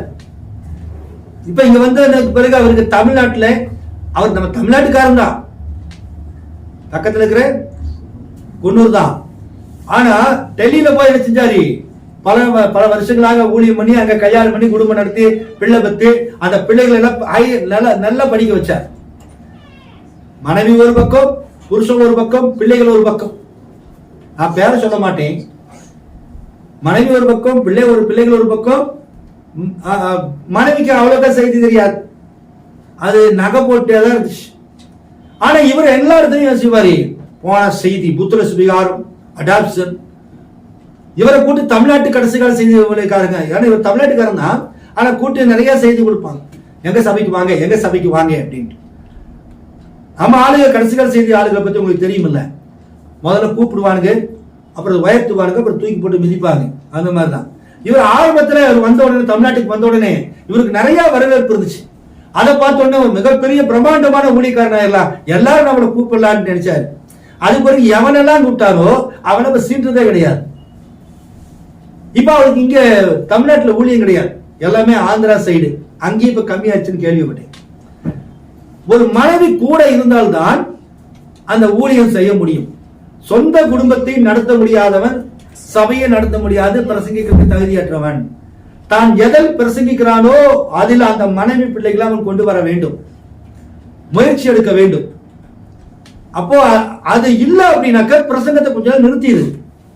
எப்ப அவங்க சரியாகிறாங்களோ அது வரைக்கும் நீ செய்யாத, பிரசங்கம் பண்ணாது. இதை நம்ம ஏற்கனவே நம்ம யூடியூப்ல போட்ட செய்தி தான். இது அவருக்கு மட்டுமல்ல, பலருக்கு இந்த லிஸ்ட்ல யாரெல்லாம் இருக்கிறாங்க அவங்களுக்கு எல்லாம் நம்ம சொல்றோம். அப்ப இவரு பிள்ளை நல்லா படிக்க வச்சுட்டாரு. அப்ப அந்த லெவலுக்கு மாப்பிள்ளை வேணும். யார் யார் அந்த லெவலுக்கு இங்க பையன் படிச்சிருக்கா? படிப்பு இருந்தா வசதி இருக்காது, வசதி இருந்தா படிப்பு இருக்காது, ரெண்டும் தான் செய்தி இருக்க மாட்டான். இப்ப இவர் செய்தியில ஜாம்பவான் மாதிரி மற்றவர்கள் இவர் பார்த்த உடனே பிரமிக்கத்தக்க வகையில இவ்வளவு அழகா செய்து கொடுக்கிறாரா, இப்படி இருக்கிறாரா. ஒரு இடத்துல கூட தன் பிள்ளைகளையோ மனைவியோ அவர் ஊழியத்துக்கு கூட்டிட்டு போனதில்லை. நீங்க கவனிங்க, நான் எங்க போனாலும் என் மனைவி விரும்பினாலும் விரும்பாட்டியும் கூட்டிட்டு போவேன், வந்துதான் ஆகணும் அப்படின்றது. நான் உத்தரவிட்டா ஒரு ராஜாவின் ஆணை, அவ்வளவுதான். அரசு ஆணை, வந்தனா வந்துதான் ஆகணும், முடியாதனால சொல்ல முடியாது, அவ்வளவுதான். அது எப்படி இருந்தாலும் செய்யும், முடியாத கூட கிடப்பா, புறப்படுனா புறப்பட்டுருவணும், அவ்வளவுதான். அது ஒரு பிள்ளைகளும் அப்படிதான், புறப்படுனா புறப்பட வேண்டியதுதான். இதெல்லாம் முடியாதனால விட மாட்டேன் நான். ஏன் அப்படின்னா அந்த ஊழியத்துக்கு போற இடத்துல மனைவி பிள்ளைகளோடு போறதுதான் ஒரு ஊழியக்காரனுக்கு சாட்சி. அதுக்காக எல்லா இடத்துக்கும் கூட்டிட்டு போக முடியாது, தூரத்துக்கு எல்லாம் கூட்டிட்டு போக முடியாது. ஆனா இவரு ஒரு சமயத்துல கூட தன் மனைவி பிள்ளைகளை காட்சியில் கொண்டு வந்ததே கிடையாது. ஆனா இவங்க நினைச்சுக்குவாங்க, இவர் பிரசங்கம் பண்ண, இவரே எப்படி பிரசங்கம் பண்றாரு, இவங்க மனைவி எப்படி இருப்பாங்க, பிள்ளைங்க எப்படி இருக்கும் அப்படிங்கிற மாதிரி எதிர்பார்ப்பு இருக்கும். ஆனா அது ஒண்ணுமே செய்தியில கிடையாது. திருமண நிச்சயம் நடத்தினாங்க. திருமண நிச்சயத்தின் போது பொண்ணுக்கெல்லாம் நகையெல்லாம் போட்டு என்ன செஞ்சாங்க, பெரிய பணக்கார வீட்டு சம்பந்தத்துக்கு, பணக்கார வீட்டுக்கு பொண்ணு அனுப்புறாங்க. அப்புறம் அவன் என்ன சொல்றானோ அப்படிதானே அதை கேட்கணும். அப்ப அவன் என்ன செய்யறான், மாப்பிள்ள எங்க அம்மா அப்பாவுக்கு நகை போடணும், எங்க சொந்தக்காரருக்கு நகை போடணும், நாங்க இந்த காரியத்தை சார்ந்தவங்க, இந்த இடத்தை சார்ந்தவங்க, எங்க சொந்தக்காரர்ல என்ன கேவலமா நினைச்சிருவாங்க, நகை போட்டான். இதை ஒரு சில ஊழியக்காரர்கள் கடித்து காட்ட உடனே அவங்களுக்கு அழைப்பே கிடையாது கல்யாணத்துக்கு. ஒரு வழியா கல்யாணத்தை முடிச்சாங்க. கல்யாண போட்டோல வீடியோல பார்த்தேன், எப்படி இருக்குது, முகமெல்லாம் பெயிண்ட் அடிச்சிருக்குது, லிப்ஸ்டிக் போட்டிருக்குது, கண்மை போட்டிருக்குது. என்னடா கண்மை போட்டா அவங்க சொல்லி பிரசங்கம் பண்ண அந்த அதே ஆளுங்க தன்னுடைய பிள்ளையுடைய வாழ்க்கையில என்ன செய்யல, அதனால கொண்டு வர முடியல ஜீவியத்துல. இந்த போட்டோவை பார்த்தா அந்த போட்டோல மருமகன் மாமனார் மடியில, அந்த ஊழிக்கார மடியில மருமகன் உட்கார்ந்து இருக்கிறார். அவ்வளவு பெட்டாம மருமகன், அவ்வளவு பெட்டாம. அதுக்கு பிறகு மகள், மனைவி, பையன் போட்ட ஒரு போட்டோ. அந்த போட்டோல பார்த்தாக்க மருமகன் பெரிய பணக்கார லட்சாதிபதியோ கோடீஸ்வரனோ நமக்கு தெரியாது, கோயம்புத்தூர் தான் இருக்கும். கழுத்துல எங்க வீட்டுல நாங்க நாய் வளர்த்துறோம் இல்லையா, 6 நாய் வளர்த்துறோம். அதுக்கு என்ன செய்வோம்னா கழுத்துல சங்கிலி போடுவோம். அந்த மாதிரி ஒரு மைனர் செயின், கழுத்துல மைனர் செயின், மனைவிக்கு செயின், மகளுக்கு கம்மல் சிமிக்கி, அதுக்கு ஒரு சன்னமா செயின். இதை போட்டு போட்டோ எடுத்து பேஸ்புக்லயும் போட்டுருக்காங்க. ஒரு கடைசி கால செய்தியில் இருக்கிறவன், திருக்கதரிசியுடைய செய்தியை படிச்சவன், திருக்கதரிசி நகைகள் ஆஸ்ட்ரேலியாவிலிருந்து வந்தவை அஞ்ஞானிகளுடைய அடையாளம். அது நீ உன்னை அஞ்ஞானி என்று சொல்லவில்லை, நீ கிறிஸ்தவதா, ஆனா அஞ்ஞானியை போல இருக்கிறாய் என்றுதான் சொல்லுகிறேன். நகைகள் என்னபடி அஞ்ஞானிகளுடைய ஆபரணங்களாய் இருக்கிறது, நீ அதை போடாதே அப்படின்னு சொன்ன. ஆனா இந்த பேசுற பிரசங்கிக்கிற இந்த ஆள், இப்ப நான் பேசுறேன் ராஜா பிரதரு, நான் இப்ப பேசுறேன், என் மகளோ என் மையனோ அந்த மாதிரி இருந்தாக்க நான் நீங்க என்ன கேட்பீங்க, இவர் வாயில தான் பேசுறாரு, பொண்டாட்டி பிள்ளைக்கு அந்த மாதிரி இல்லை. என் பிள்ளை பையனே வாய்ப்பை இப்படி வச்சிருக்குமே எனக்கு குறை சொல்றவங்க உண்டு. ஐயோ அவர் பொண்டாட்டி ரொம்ப ஸ்டைலா இருக்கும், அது ஜிம்முக்கு போகுது, அது பியூட்டி பார்லருக்கு போகுது, அது என்ன செய்யுது, ஃபேஷியல் பண்ணுது, அது ஸ்டைலா இருக்கும் இல்லையா, அவனுக்கு நான் பவுடர் கூட வாங்கி தரது இல்லை. அந்த மாதிரி அதே மாதிரி ஜிம்மா தான் கிடையாது, ஜம்முன்னு வீட்டுல தின்னு போட்டு ஜம்முன்னு இருக்கிறான், அவ்வளவுதான். ஆனா இவங்க என்ன செய்யறது, அப்படி கதையெல்லாம் போகுது. நிறைய பேர் உங்க ஒய்ஃப் ஜிம்முக்கு போறாங்களா என்கிட்ட கேட்க சிஸ்டர்ஸ், ஜிம்முக்கு போறாங்களா? இல்ல ஏங்க. ஒரு சில பியூட்டி பார்லர் போவாங்கன்னு நினைக்கிறேன், உங்களுக்கு தெரியாம போவாங்க. அப்படி போனாதான் பரவாயில்ல, என் வீட்டு வாசல் கிட்ட கடைக்கே போக தெரியாது அவனுக்கு. அப்புறம் எங்க போய் பியூட்டி பார்லருக்கு போய் இது பண்றது? ஒண்ணுமே கிடையாது. இப்படி இருந்துமே ஒரு இவங்கெல்லாம் ஒரு 3-4 வயசுல பசங்க குழந்தைகளா இருக்கும்போது, இந்த மாதிரி குட்டீஸுகளா இருக்கும்போது எங்களோட வாடகை வீடு, எங்களுக்கு வாடகை கொடுக்க முடியாத சூழ்நிலை. உங்களுக்கு நிறைய முறை அதை சொல்லியிருக்கிறேன். சட்டி வாடகை எல்லாம் தூக்கி வெளியே போட்டுருவாங்க, பூட்டிடுவாங்க வீட்டை. அப்படி ஒரு சமயத்துல ஒரு வீட்டை பூட்டிட்டாங்க. வெறும் 2000 ரூபாய் வாடகை தான், எங்களால கொடுக்க முடியல, குழந்தைகளா இருக்கிறாங்க. அப்போ சில நேரங்கள் கிரேஸ் மறுபடியும் கேட்டு சாவி வாங்கி மறுபடியும் உள்ள இருப்போம். அந்த டைம் ஒரு 10ஆம் தேதி கொடுக்குறேன்னா 10ஆம் தேதி, ஒருவேளை 10ஆம் தேதி சாயந்தரம் வரைக்கும் ஹவுஸ் ஓனர் பார்ப்பாரு, 11ஆம் தேதி வந்துருவாரு. அப்ப நாங்க 11ஆம் தேதி என்ன பண்ணுவோம்னா, 2 குழந்தைகளுக்கு புறப்பட வச்சுட்டு, பிள்ளைக்கு கவுனை மாட்டி, பையனுக்கு ட்ரெஸ்ஸை மாட்டி, நாங்களாம் ட்ரெஸ் பண்ணிட்டு, டீ கார் ட்ரெஸ் பண்ணிட்டு 5 மணிக்கு எந்திரிச்சிருவோம். 5 மணிக்கு எந்திரிச்சு வீட்டு விட்டு கிளம்பிடுவோம். எங்க போறோம் ஏது போறோம் தெரியாது. ஏதோ ஒரு 10 20 தான் இருக்கும், இல்லை ஒரு 50 ரூபாய்க்குள்ள இருக்கும். ஏதோ அந்த அம்மா உணவு இருக்கு பாத்தீங்களா, அங்க போய் காலையில இட்லி 1 ரூபாய்க்கு 10 இட்லி இல்லையா, அதை சாப்பிடுவோம். மதியானத்துல அம்மா உணவுல போய் 3 ரூபாய் 2 ரூபாய் சாப்பாடு சாப்பிடுவோம். ஏன்னா அப்ப ஊதிய வளர்ச்சி எங்களுக்கு இல்லை, யாருமே கூட மாட்டாங்க. யாராவது ஹவுஸ் சிஸ்டிங் அந்த நேரத்தில் போனோம்னா அவங்க கொடுக்குற டீ பிஸ்கட்டு, அங்க கொடுக்குற 20 ரூபா 50 ரூபாய் காணிக்க. அதனால அப்ப டைம் பாஸ் பண்றதுக்காக என்ன பண்ணுவோம்னா, ஏதோ குழந்தைகளை கூட்டிட்டு பார்க்குக்கு போவோம். இவங்க 2 பேர்த்துக்கு நம்ம கஷ்டத்துல இருக்கிறோம், நம்ம பிச்சைக்காரத்தனமா இருக்கிறது அவங்களுக்கு தெரியாது. ஏதோ டாடி இருக்காரு மம்மி இருக்காரு அப்படின்னு அவங்க வருவாங்க. இப்ப அந்த யசூரன் ஜெர்சாக்கெல்லாம் என்ன தெரியும் அந்த மாதிரி. அப்ப அங்க நாங்க என்ன பண்ணுவோம்னா, பெரிய மாலுக்கு போவோம். மாலுக்கு போனா என்ன, கொஞ்ச நேரம் ஒரு ஏசி காத்துல 1 மணி நேரம் சுத்தலாம். இல்லையா, வேடிக்கை குழந்தை வேடிக்கை காட்டினமாச்சு, சுத்துற மாதிரி ஆச்சு, டைம் பாஸ் பண்ணுமாச்சு. ஏன் தெரியுமா, நைட் எத்தனை மணிக்கு வீட்டுக்கு போகணுங்க? 10 மணிக்கு மேல போகணும். 10 மணிக்கு மேல வீட்டுக்காரர் வரமாட்டார். காலையில 6 மணிக்கு எந்திரிச்சு வெளியே 5 மணிக்கு வந்துட்டோம்னா 10 மணிக்கு போகணும். இந்த 10 மணிக்கு கேப் என்ன செய்யணும், முடிஞ்சளவு எங்களாவது ஊழியத்துக்கு போறதுக்கு முயற்சி பண்றது. அப்படி எதுவும் இல்லைன்னா, பைக்கு கிடையாது, காரு கிடையாது, இப்ப இருக்கிற மாதிரி கார் பைக் எல்லாம் கிடையாது, எல்லாம் நடராஜ சர்வீஸ் தான், நடந்தேதான். அப்ப அந்த மாலுக்கு போகும்போது அந்த மால் இவங்க எல்லாம் பார்த்துட்டே வருவாங்க. நாங்க அங்க போன செக்யூரிட்டி பலமா சொல்லிட்டு அடிப்பாருங்கள. ஏன்னா நாங்களாம் அப்படி டை கட்டிட்டு பெரிய பணக்கார வீட்டு பிள்ளைங்க மாதிரி, இதுல பொம்மைக்கு மாதிரி அப்படி கொண்டு போவோம். ட்ரெஸ் கவுன் எல்லாம் வாங்கி போட்டு அப்படி கொண்டு போவோம். பெரிய பணக்கார ஃபேமிலி போல இருக்குது அப்படின்ட்டு. என் ஒய்ஃப் அப்படி நல்லா ஸ்டைலா முடியெல்லாம் விரிச்சு போட்டு வருவாங்கல்ல, பெரிய பணக்கார வீட்டு பொம்பளை போல இருக்குது அப்படின்னா, வாங்க வாங்க மேடம் வாங்க மேடம். பாக்கெட்ல ஒண்ணு கிடையாது, பிச்சைக்காரங்கிறதுன்னு தெரியாது. நாங்க போவோம், போயிட்டு எல்லாம் சுத்தி பாக்குறது. என் மேடை இருக்கா பாத்தீங்களா பொண்ணு, அவ எதை பார்த்தா நான் வாங்கி கொடுத்தா வாங்கிக்குவா, இல்லைன்னா பேசாம தெரிஞ்சுக்குவா. ஆனா இவன் இருக்கா பாத்தீங்களா, எனக்கு வேணும் வேணும்னு அழுவான். ஒரு பொம்மை வச்சது பொம்மையில ஏறி உட்காந்து விளையாடுன்னு பார்ப்பான். ஒரு தூரிச்சுன்னா அதுல போகணும்பா. இவனை அடக்க முடியாது. எப்படியோ இவனை வந்து மிரட்டி கிரட்டி உருட்டி கொண்டு போவோம். வரும்போது அங்க காம்ப்ளெக்ஸ்ல எல்லாம் பார்ப்பாங்க, இதோடு பாரு, இதோட புடவை எடுக்க வந்திருக்காங்களா, நகை எடுக்க வந்திருக்காங்களா, இல்ல இந்த காஸ்மெட்டிக் பொம்மை வாங்க வந்திருக்காங்களா, பவுடர் வாங்க வந்து, இப்படி எல்லாமே எங்களை ஒவ்வொரு கடையா கூப்பிடுவாங்க. ஒவ்வொரு கடையா பார்த்துட்டு அப்படியே மால் அப்படியே வருவோம். வரும்போது 5 ரூபாய்க்கு 2 பாக்கெட் பிஸ்கட் இருக்கு பாத்தீங்களா, அது நிறைய போட்டிருப்பாங்க. ஏன்னா வாங்காம வந்தாக்க என்ன ஆகும், ஏதாவது நம்ம கேவலம் சொல்லுவோம், இவங்களுக்கு ஏதாவது வாங்கி கொடுக்கணுமே. ஆனா அப்ப பிஸ்கட் வந்து நான் சொல்றது 15 வருஷத்துக்கு முன்னாடி 5 ரூபாய்க்கு 2 பாக்கெட் அந்த பிஸ்கட் வாங்குவேன் 5 ரூபாய்க்கு. அதை கொண்டு போய் அங்க கொடுப்போம் பாருங்க. அதுக்கு ஒரு கம்ப்யூட்டர், அதுக்கு ஒரு பில்லு, அதுக்கு ஒரு 5 ரூபாய் மேலே கீழே பார்ப்பான். 5 ரூபாய்க்கு வாங்கிட்டு அதை வாங்கிட்டு இன்னும் ஆளுக்கு ஒரு கையில பிஸ்கட் கொடுத்துட்டு வரும்.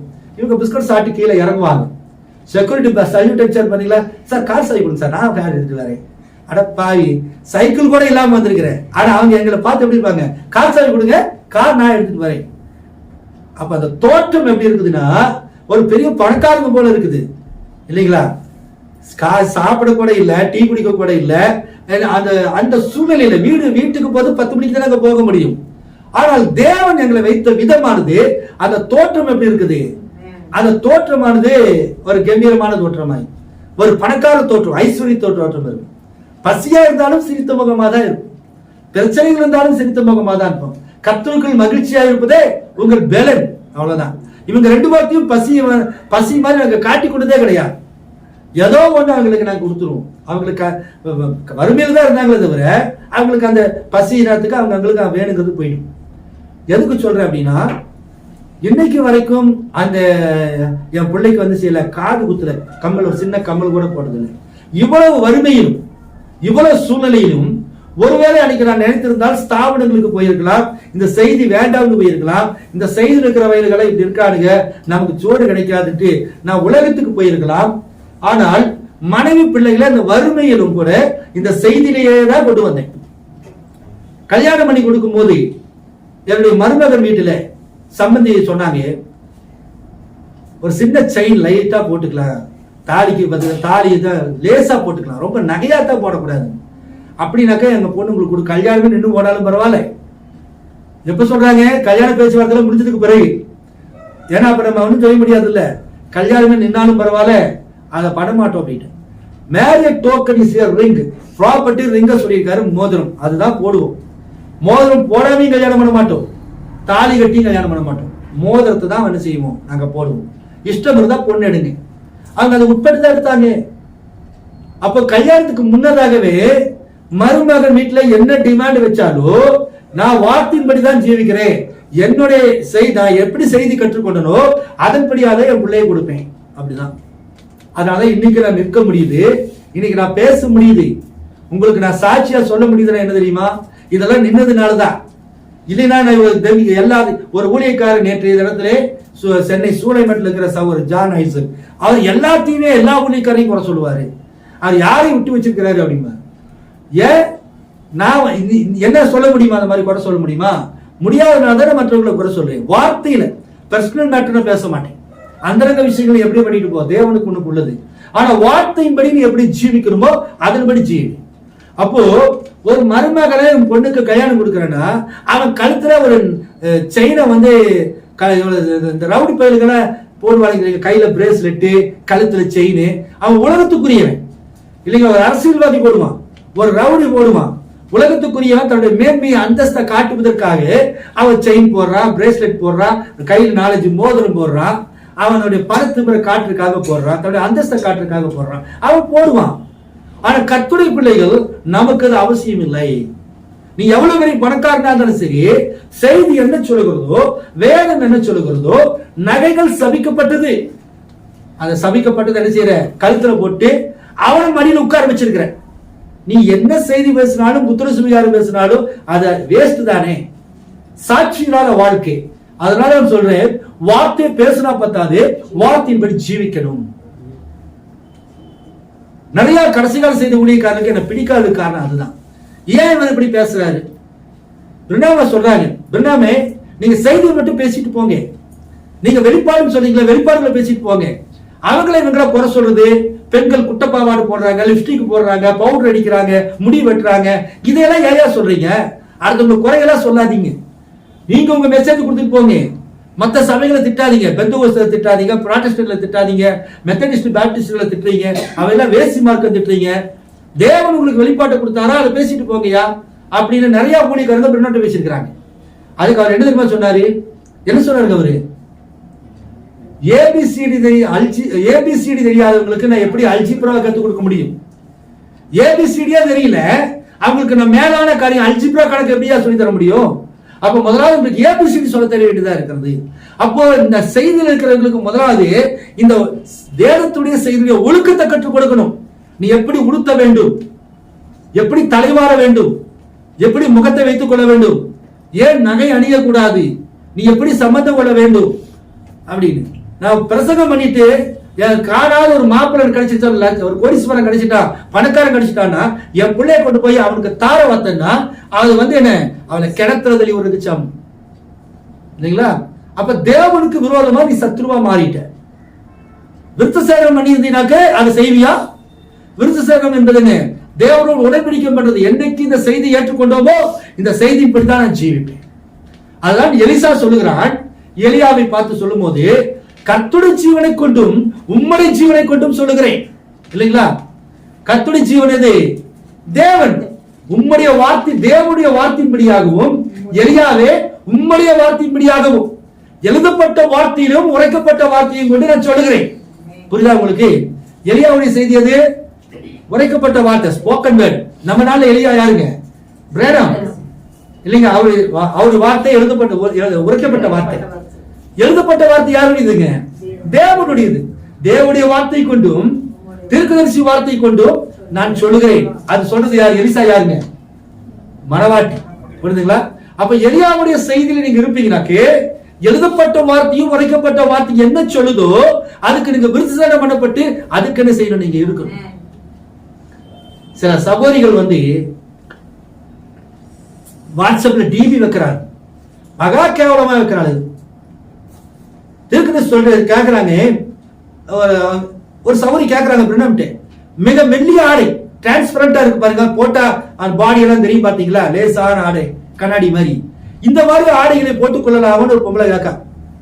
நீ படுக்கை அறையில போட்டுக்கொள்ளும் புருஷன் இருக்கும் போது புருஷன் முன்னாடி எப்படி இருந்தாலும் சரி, ஆனா படுக்கை அறை விட்டு நீ வெளியே வரும்போது என்ன செய்யக்கூடாது? உன் சரீரம் முழுவதும் கவர் ஆயிருக்கணும். அப்படி இருக்கக்கூட சரீரத்தை காட்டாத உரைகள் அணியாதை அப்படின்னு இந்த செய்தி இருக்கிற சிலதுங்க டிபியில வைக்குதுங்க. எப்படி போகுதுங்க? ஆத்துல போய் குளிக்கிறத அண்டர்வேரோட இருக்கிறது போடுதுங்க, பீச்சில் போய் குளிக்கிறத அண்டர்வேரோட போறது, ஜீன்ஸ் பேண்ட் டி ஷர்ட்டை போடுறதுங்க. பைபிள் சொல்லுது, வாசிங்க. உபாகம் 22ஆம் அதிகாரம் 5வது வசனத்தை வாசிங்க. உபாகம் 22:5.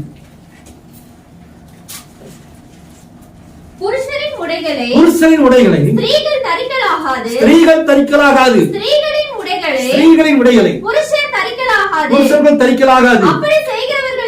அப்படி செய்கிறவர்கள் எல்லோரும் தேவனாகிய கர்த்தருக்கு அருவருப்பானவர்கள். ஆம்பளை உடைய பொம்பளை போடாதே, பொம்பளை உடைய ஆம்பளை போடாதே, இல்லைங்களா? புருஷனுடைய ஸ்திரீகள் தரிக்க கூடாது. பேண்ட் ஷர்ட்டை போட்டுட்டு டி ஷர்ட்டை போட்டுட்டு அருவருப்பாக சாலை கூட போடாம, இல்லையா? ரொம்ப கேவலமா இருக்கு, இல்லைங்களா? பைபிள் சொல்லுது அவன் அருவருப்பானவன். பைபிள்ல வெளிப்படுத்தல் 17 வாசிக்க வேண்டாம். ஒரு ஸ்திரீ இருக்கா, அவளை குறிச்சு பைபிள் அருவருப்பானவன் சொல்லுது. யார் அவோ? மகாவேசி. பைபிள் அருவருப்பானது யாரு? ஒரு வேசி. இப்ப ஸ்திரீகளின் உடைகளை ஆண்கள் அணிந்தாலும் ஆண்களின் உடைய ஸ்திரீகள் அணிந்தாலும் அது என்னவா? அருவருப்பு. என்ன அர்த்தம்? நீ ஒரு இயேசபல், இயேசபலை போல இருக்கக்கூடாது. நீ ஒரு கிறிஸ்துவ பெண். இந்த வெளியே இருக்கிற சபையில இருக்காங்க பாருங்க, பெந்த சிஎஸ், அதை பத்தி நமக்கு பிரச்சனை கிடையாது. மற்ற உலக ஜனங்களை பத்தி பிரச்சனை. அவங்க எப்படி எடுத்துட்டு போயிட்டு போறாங்க. நம்ம சபைக்கு வருகிற நம்ம கடைசி கால செய்தி இருக்கிற விசுவாசிகளுக்கு தான் இந்த செய்தி பிரசங்கிக்கப்படுகிறது. இந்த செய்தி பிரணாமுடைய செய்தியை, 7ஆம் செய்தியை யாரெல்லாம் விசுவாசிக்கிறீங்களோ அதன்படியாக நீ பொம்பளையா இருக்கணும். நீங்க செய்தியை இங்க உட்கார்ந்துகிட்டு இங்க தசுவா காணிக்கெல்லாம் கொடுத்துக்கிட்டு இங்க ஜெபம் பண்ணிட்டு அங்க போய் நீ என்ன செய்ய சிறுக்கி மாதிரி பேண்ட் ஷர்ட் போட்டு சுத்துறீங்கனாக்க உன்னை பைபிள் சொல்லுது அருவருப்பானவள். நீ ஒரு ஏசுபம். எப்படி ஆசீர்வாதம் வரும்? புருஷனை எப்படி ரட்சிக்கப்படுவான்? உன் குடும்பத்தில் எப்படி ரட்சிக்கப்படுவாங்க? ஒரு வெளிப்புற சாட்சி வேணும். உள்ளான வாழ்க்கை, அந்தரங்க வாழ்க்கையில பாவம் இருக்கலாம், நமக்கு தெரியாது. அது தேவனுக்கும் உனக்கும் உள்ளது. நீ ஜெபம் பண்ணி அதை மேற்கொள்ளணும். அட்லீஸ்ட் வெளிப்புறமாக என்ன செய்யணும்? உலகத்துக்கு சாட்சியா இருக்கும். உன்னை பார்க்கிறவங்க ஒரு நல்ல ஒரு கிறிஸ்துவ பெண்மணி. நகை போறதே தப்புன்னு சொல்றேன். அப்படின்னாக்க அசிங்கமான ட்ரெஸ் போட்டா எப்படி இருக்கும் பாருங்க. அருவருப்பான செய்தி. அவ்வளவு தூரம் சொல்றாரு. இவங்க அசிங்கம் பிடிச்சது. லிப்ஸ்டிக் போடாதேன்னா தெரியாம போட்டுக்கிறது, கண்மை போடாதன தெரியாம போட்டுக்கிறது. கடைசி கால செய்தியில் இருக்கிற நிறைய திருமணங்கள்ல பாஸ்டர்மார்கள் பண்ற அலும்புகள், தங்களுடைய வீட்டு பிள்ளைகள், தங்களுடைய விசுவாசிகளுடைய பிள்ளைகளை எல்லாம் அவங்க கவனிப்பது கிடையாது. மனமேடையில வந்தா கூட இதுக்கு கவனிக்கிறது இந்த ஊழியக்காரனுங்க. காணிக்கைக்கு காசுப்பட்டு அவங்களுடைய இயேசுவை போலதான் கல்யாணம் பண்ணி கொடுக்குறாங்க. நான் அப்படி கவனிப்பேன். பிள்ளை இப்படிதான் ட்ரெஸ் பண்ணணும், ஐப்ரோ பிளக் பண்ணக்கூடாது, லிப்ஸ்டிக் போடக்கூடாது, கண்மை போடக்கூடாது, ரோஸ் பவுடர் அடிக்க கூடாது, இதெல்லாம் பண்ணி ஒழுங்கா கொண்டு வா. முகத்தை கழுவி சுத்தம் பண்ணி ஒரு பிரைடு மாதிரி அது கொண்டு வா. அதுல போய் தப்பு கிடையாது. ப்ராப்பர்ட்டி எதை செய்யக்கூடாதுன்னு சொல்லியிருக்காரோ அதை நீ செய்யாது. அதுக்கு மேல இருந்து ஒரு இயேசுவருக்கு நான் கல்யாணம் பண்ணி வைக்க முடியாது. நான் தெரியாம, எனக்கு ஒருவேளை தெரியாம ஏமாத்திடுவாங்க, அது வேற விஷயம். தெரிஞ்சு நான் செய்ய மாட்டேன், முதலே அவங்களுக்கு சொல்லிடுவேன். இதனால நிறைய பேருக்கு மேல போகும் பாருங்க. நிறைய ஊழியக்காரனுக்கு இந்த திருமண விஷயத்துல ஒருவேளை நமக்கு ஒத்துழைக்கலைன்னா அந்த குடும்பம் நமக்கு வராது. அந்த குடும்பம் வரலைனாக்கா நமக்கு காணிக்க வராது. அந்த குடும்பம் காணிக்க வரலைனாக்கா நம்ம சபையில ஆட்கள் குறைஞ்சிருவாங்க.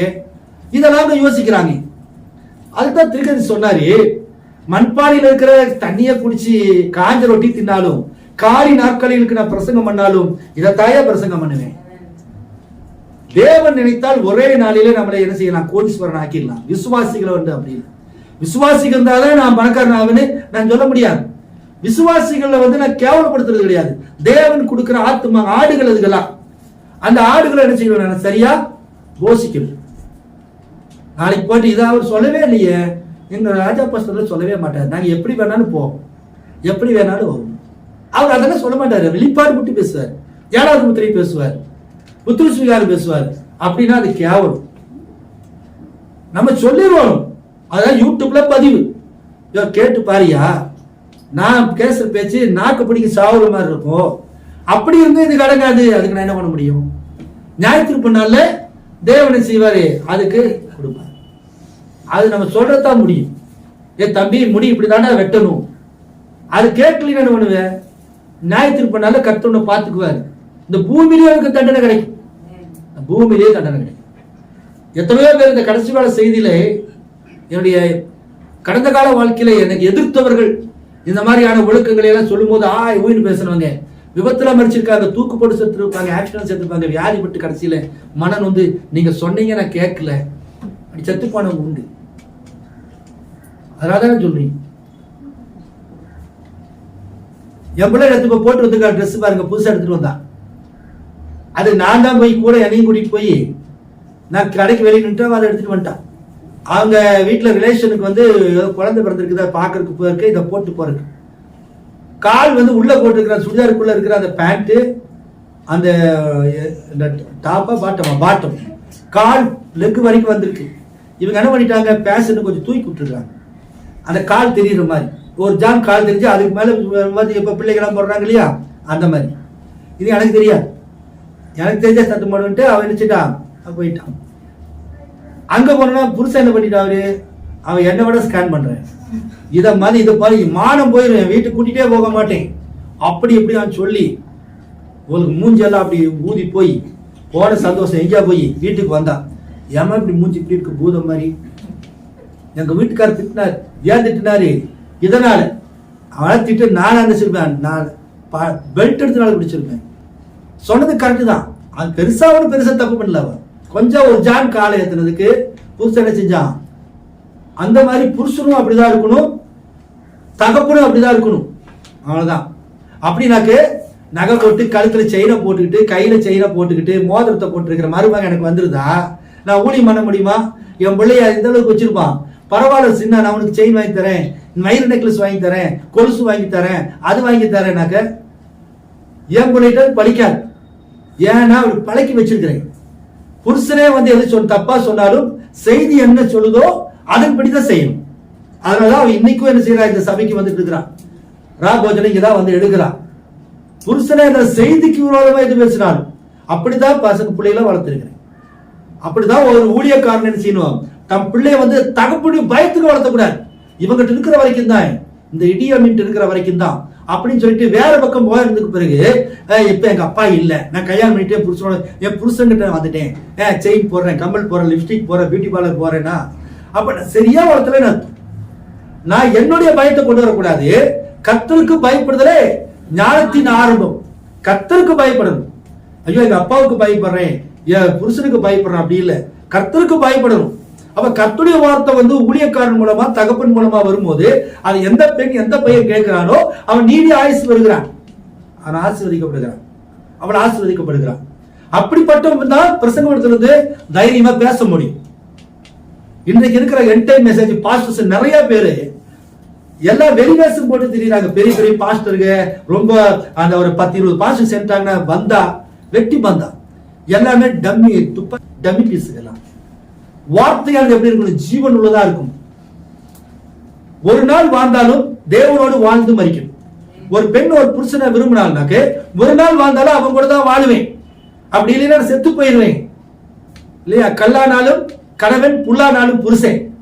என் கணவன் எப்படிப்பட்டவனா இருந்தாலும் அவன் எனக்கு வாங்கி தந்தாலும் வாங்கி தரலினாலும் என்ன அவன் கவனிச்சிட்டாலும் கவனிக்கலினாலும் இதுதான் என் புருஷன், அவ்வளவுதான். இனி எப்படிப்பட்டவன் இதுக்கு மேல மன்மதன் வந்தாலும் சரி அல்லது பணக்காரன் வந்தாலும் சரி என்ன செய்ய மாட்டான், ஏறிட்டு பார்க்க மாட்டான். அவதான் உண்மையான மனைவி. அதுபோல கர்த்தராகிய இயேசு கிறிஸ்துவை இந்த செய்தியின் மூலமா நீ அடையாளம் கண்டு கொண்டீங்கன்னா இந்த வார்த்தை நீ என்னைக்கு ஏற்றுக்கொள்கிறியோ, இயேசு கிறிஸ்துவின் நாமத்தில் என்னைக்கு ஞானஸ்நானம் பண்ணப்பட்டு தீர்க்கதரிசி என்னைக்கு ஏற்றுக்கொள்கிறாயோ, அன்னைக்கு நீ என்ன செஞ்ச? விருத்த சேதனம் பண்ணப்பட்டாச்சு இருதயத்திலே. பழைய ஏற்பாட்டின் காலத்துல ஆண்களுக்கு மட்டும்தான் விருத்த சேதனம், பெண்களுக்கு விருத்த சேதனம் கிடையாது. ஆனா புதிய ஏற்பாட்டின் காலத்துல ஆண்கள் பெண்கள் 2 பேருக்குமே விருத்த சேதனம், பெண்ணுக்கும் இருதயத்திலே விருத்த சேதனம். இந்த செய்தி யாரெல்லாம் ஏற்றுக்கொள்கிறீர்களோ அவங்க என்ன செய்யணும்? என் பொண்ணுகிட்ட அதான் சொல்லுவேன், நீ பெரிய நேற்று கூட நாங்க 2 பேரை திட்டணும். ஃபங்க்ஷனுக்கு போறியா, சர்ச்சுக்கு போறியா, மீட்டிங்கு போறியா, முடிஞ்ச அளவு சேலை கட்டிட்டு போ. இந்த சுடிதார் போட்டுட்டு போறது, லெக்கின் போட்டு போறது, லெக்கினா போறதுல சொல்றேன், இந்த லெக்கின் மாதிரி இந்த குச்சி மாதிரி போடுவாங்க இல்லையா, அதெல்லாம் வந்து வெளிநாட்டுல வந்து இன்னர், அதெல்லாம் அதை போட்டு அதுக்கு மேல அவங்க செய்வாங்க, பாவாடை கட்டி அதுக்கு மேல அங்கி போடுவாங்க, அது இன்னர். அதை வந்து இந்த பிள்ளைங்க என்ன பண்ணுது, இந்த சுடிதார் 2 பக்கம் கிழிச்சிட்டு போட்டு டைட்டா தொடைய காமிச்சிட்டு இடுப்பை காமிச்சிட்டு சுத்துறாங்க இல்லைங்களா? நம்ம என்டர்டைன்மெண்ட் இருக்கிற ஒரு சகோதரி அப்படி பண்ணக்கூடாது. அது இயேசுவின் ஆடை. சரீரத்தை என்ன செய்யக்கூடாது, அப்படி எக்ஸ்போஸ் பண்ணி காட்டக்கூடாது.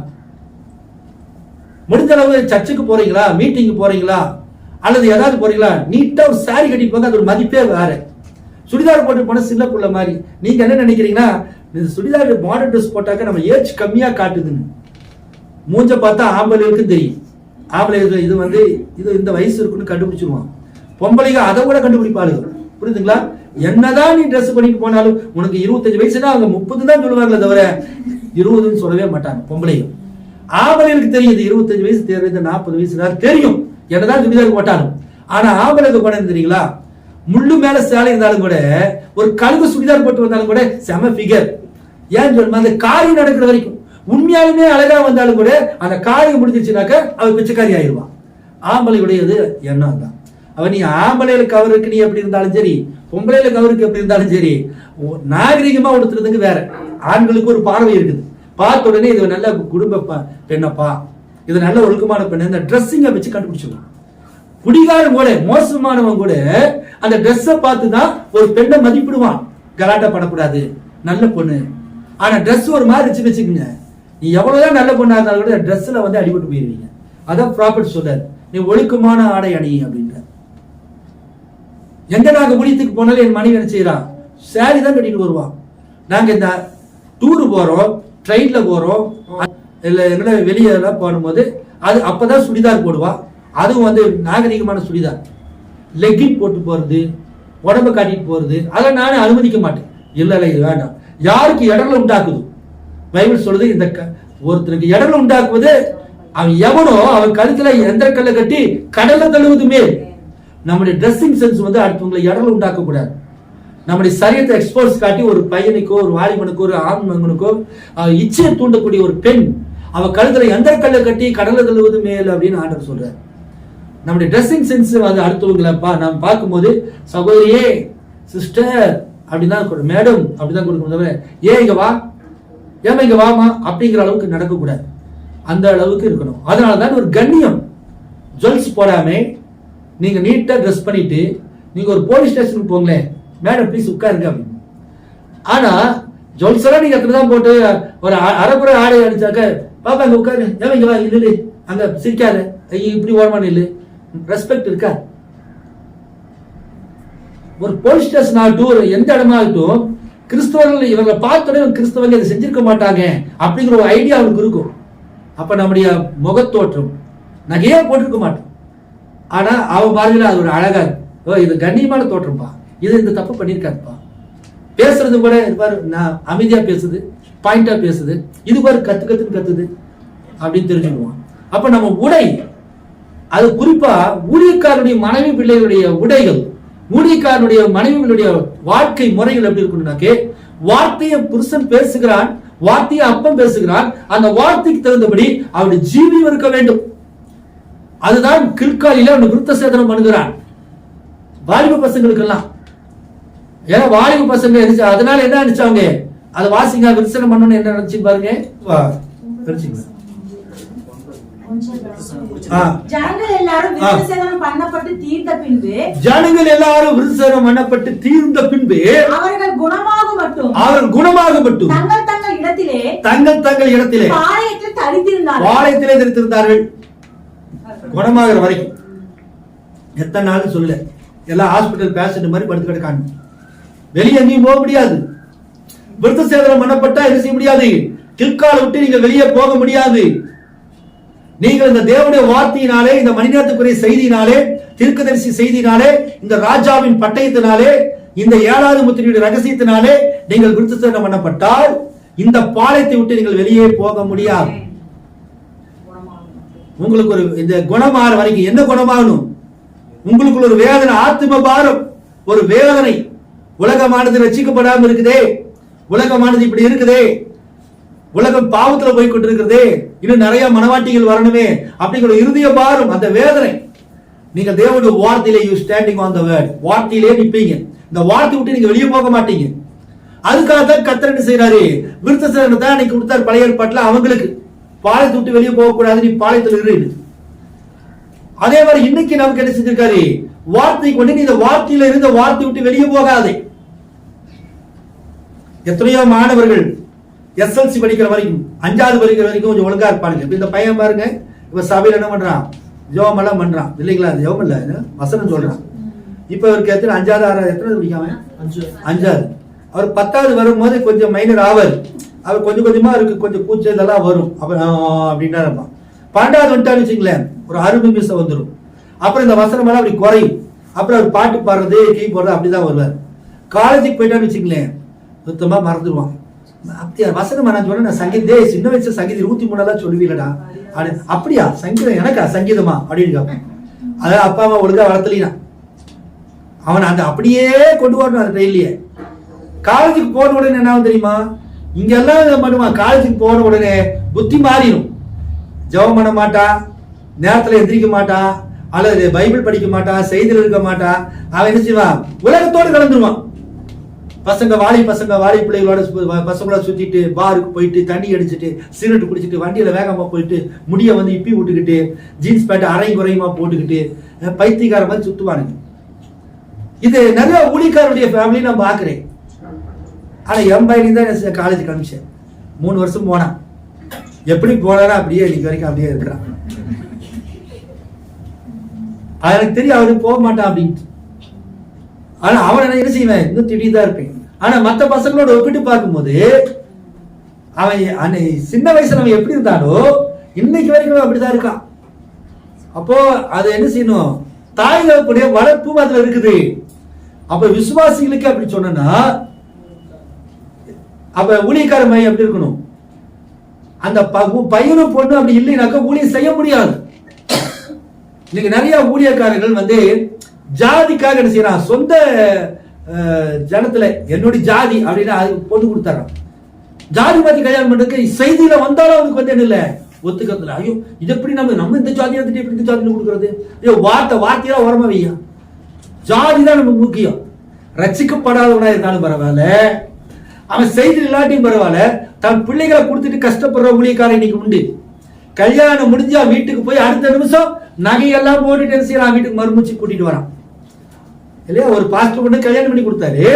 கல்யாணம் பண்ணி கொடுத்தன எதுக்கு, தன் சொந்த ஜாதியில தான் எந்த இனமோ அந்த இனத்துல வந்து தன் மகளை கொடுப்பேன்னு என்ன செஞ்சாரு, கொடுத்தாரு. அவன் என்ன பண்ணான், கல்யாணம் பண்ணி பைபிள் மாத்திர வரைக்கும் நல்ல உள்ள மாதிரி இருந்தான். கல்யாணத்துக்கு பருவம் என்ன பண்ணா, போனா திரும்பி வரும்போது பொண்ணுக்கு எப்படி எல்லாம் நகை அலங்கார சினிமா நடிகை மாதிரி ஓட்டு பண்ணிட்டு வந்துட்டான். இன்னைக்கு வரைக்கும் அவரால் ஒண்ணும் பண்ண முடியல.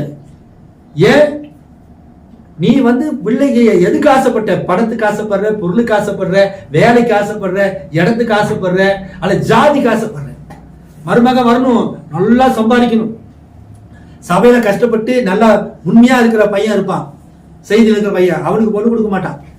நல்லா அவன் சம்பாதிக்கணும். இவன் மிடிலா சம்பாதிச்சு, மிடில் கிளாஸ் ஃபேமிலி, நல்லா குடும்பத்தை நடத்துமா, வருமானம் இருக்குது, கொடுக்க மாட்டான்.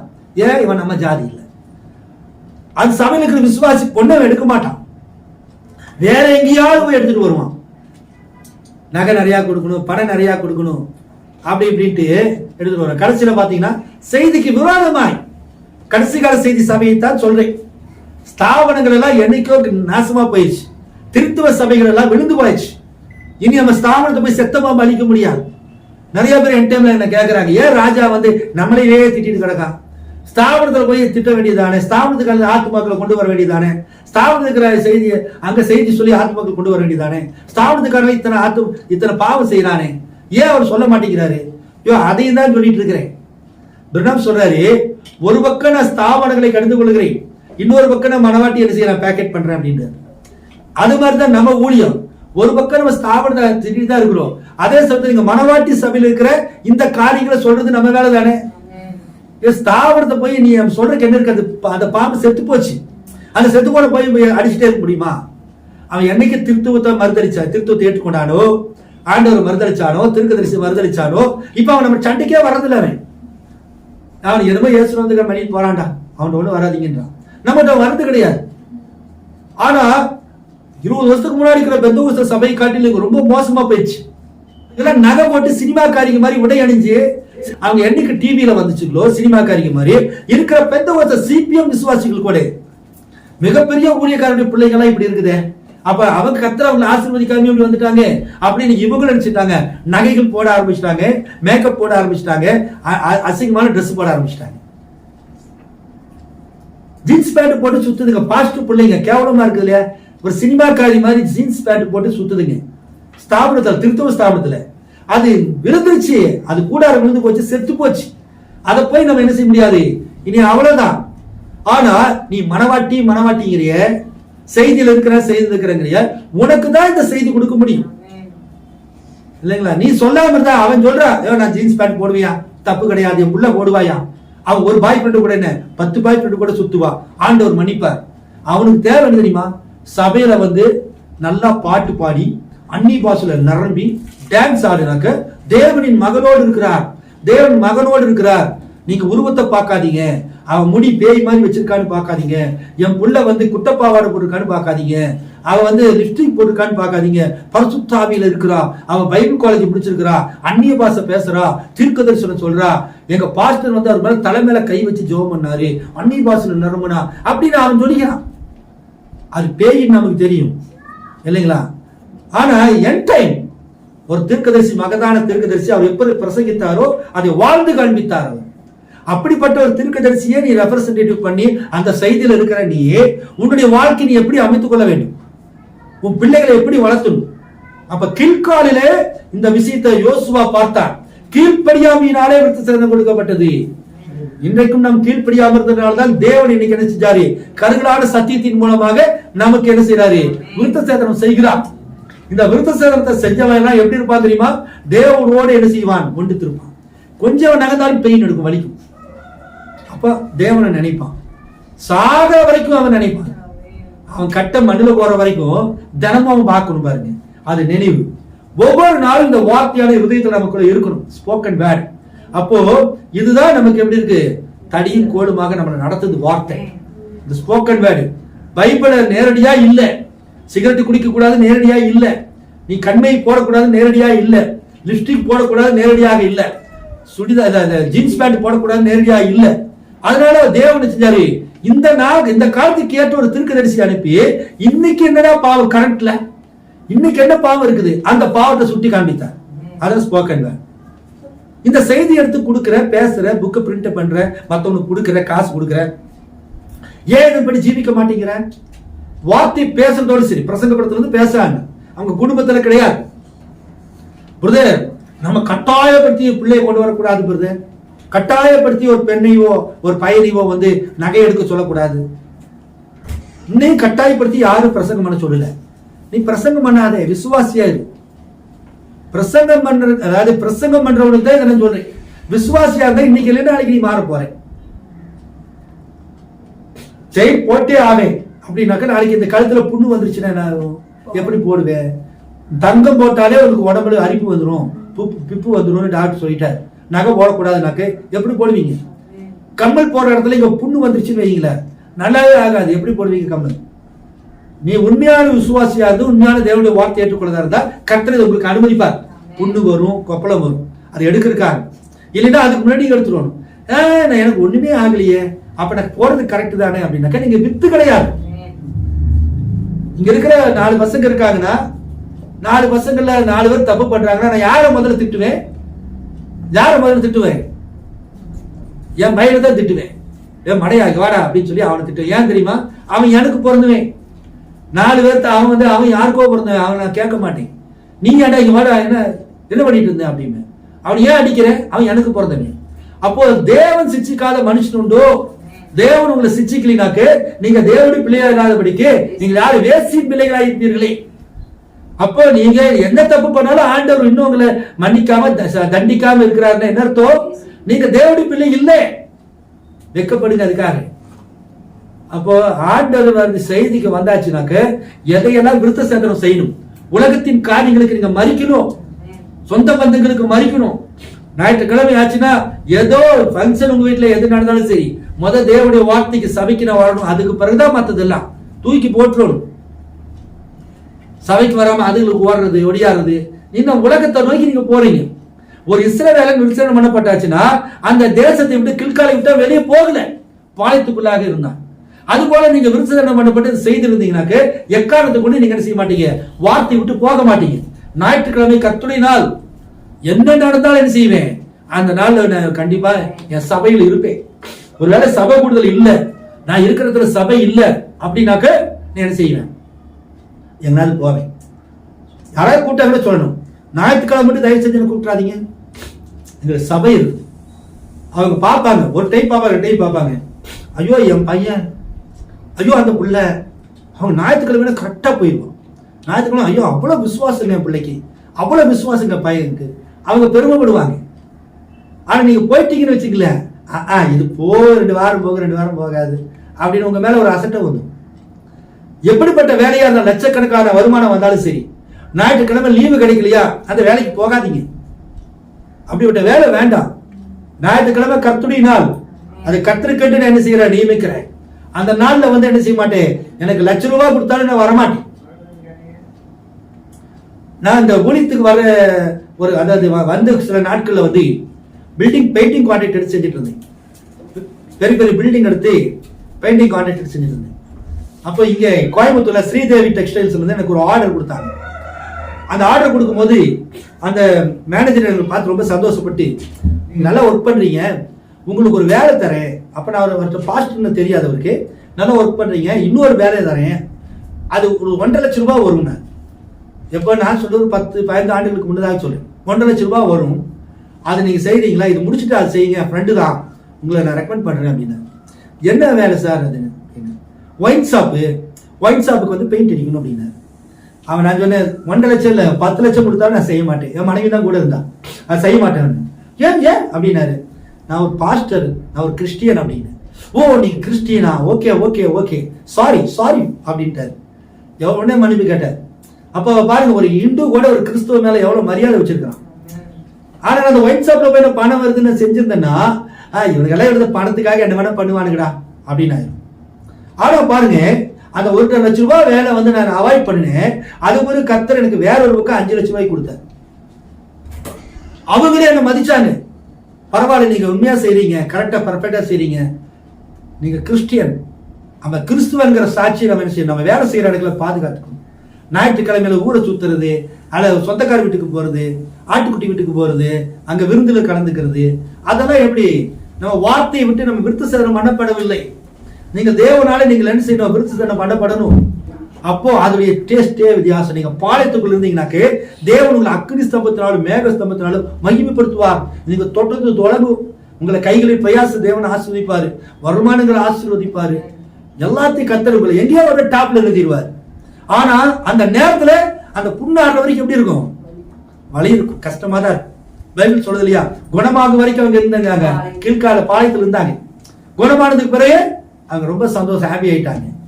அதுக்கு பிறகு என்ன செய்யுது? குணமானதுக்கு பிறகு அவங்களுக்கு பிள்ளை பேர் அதிகமா வந்துச்சு.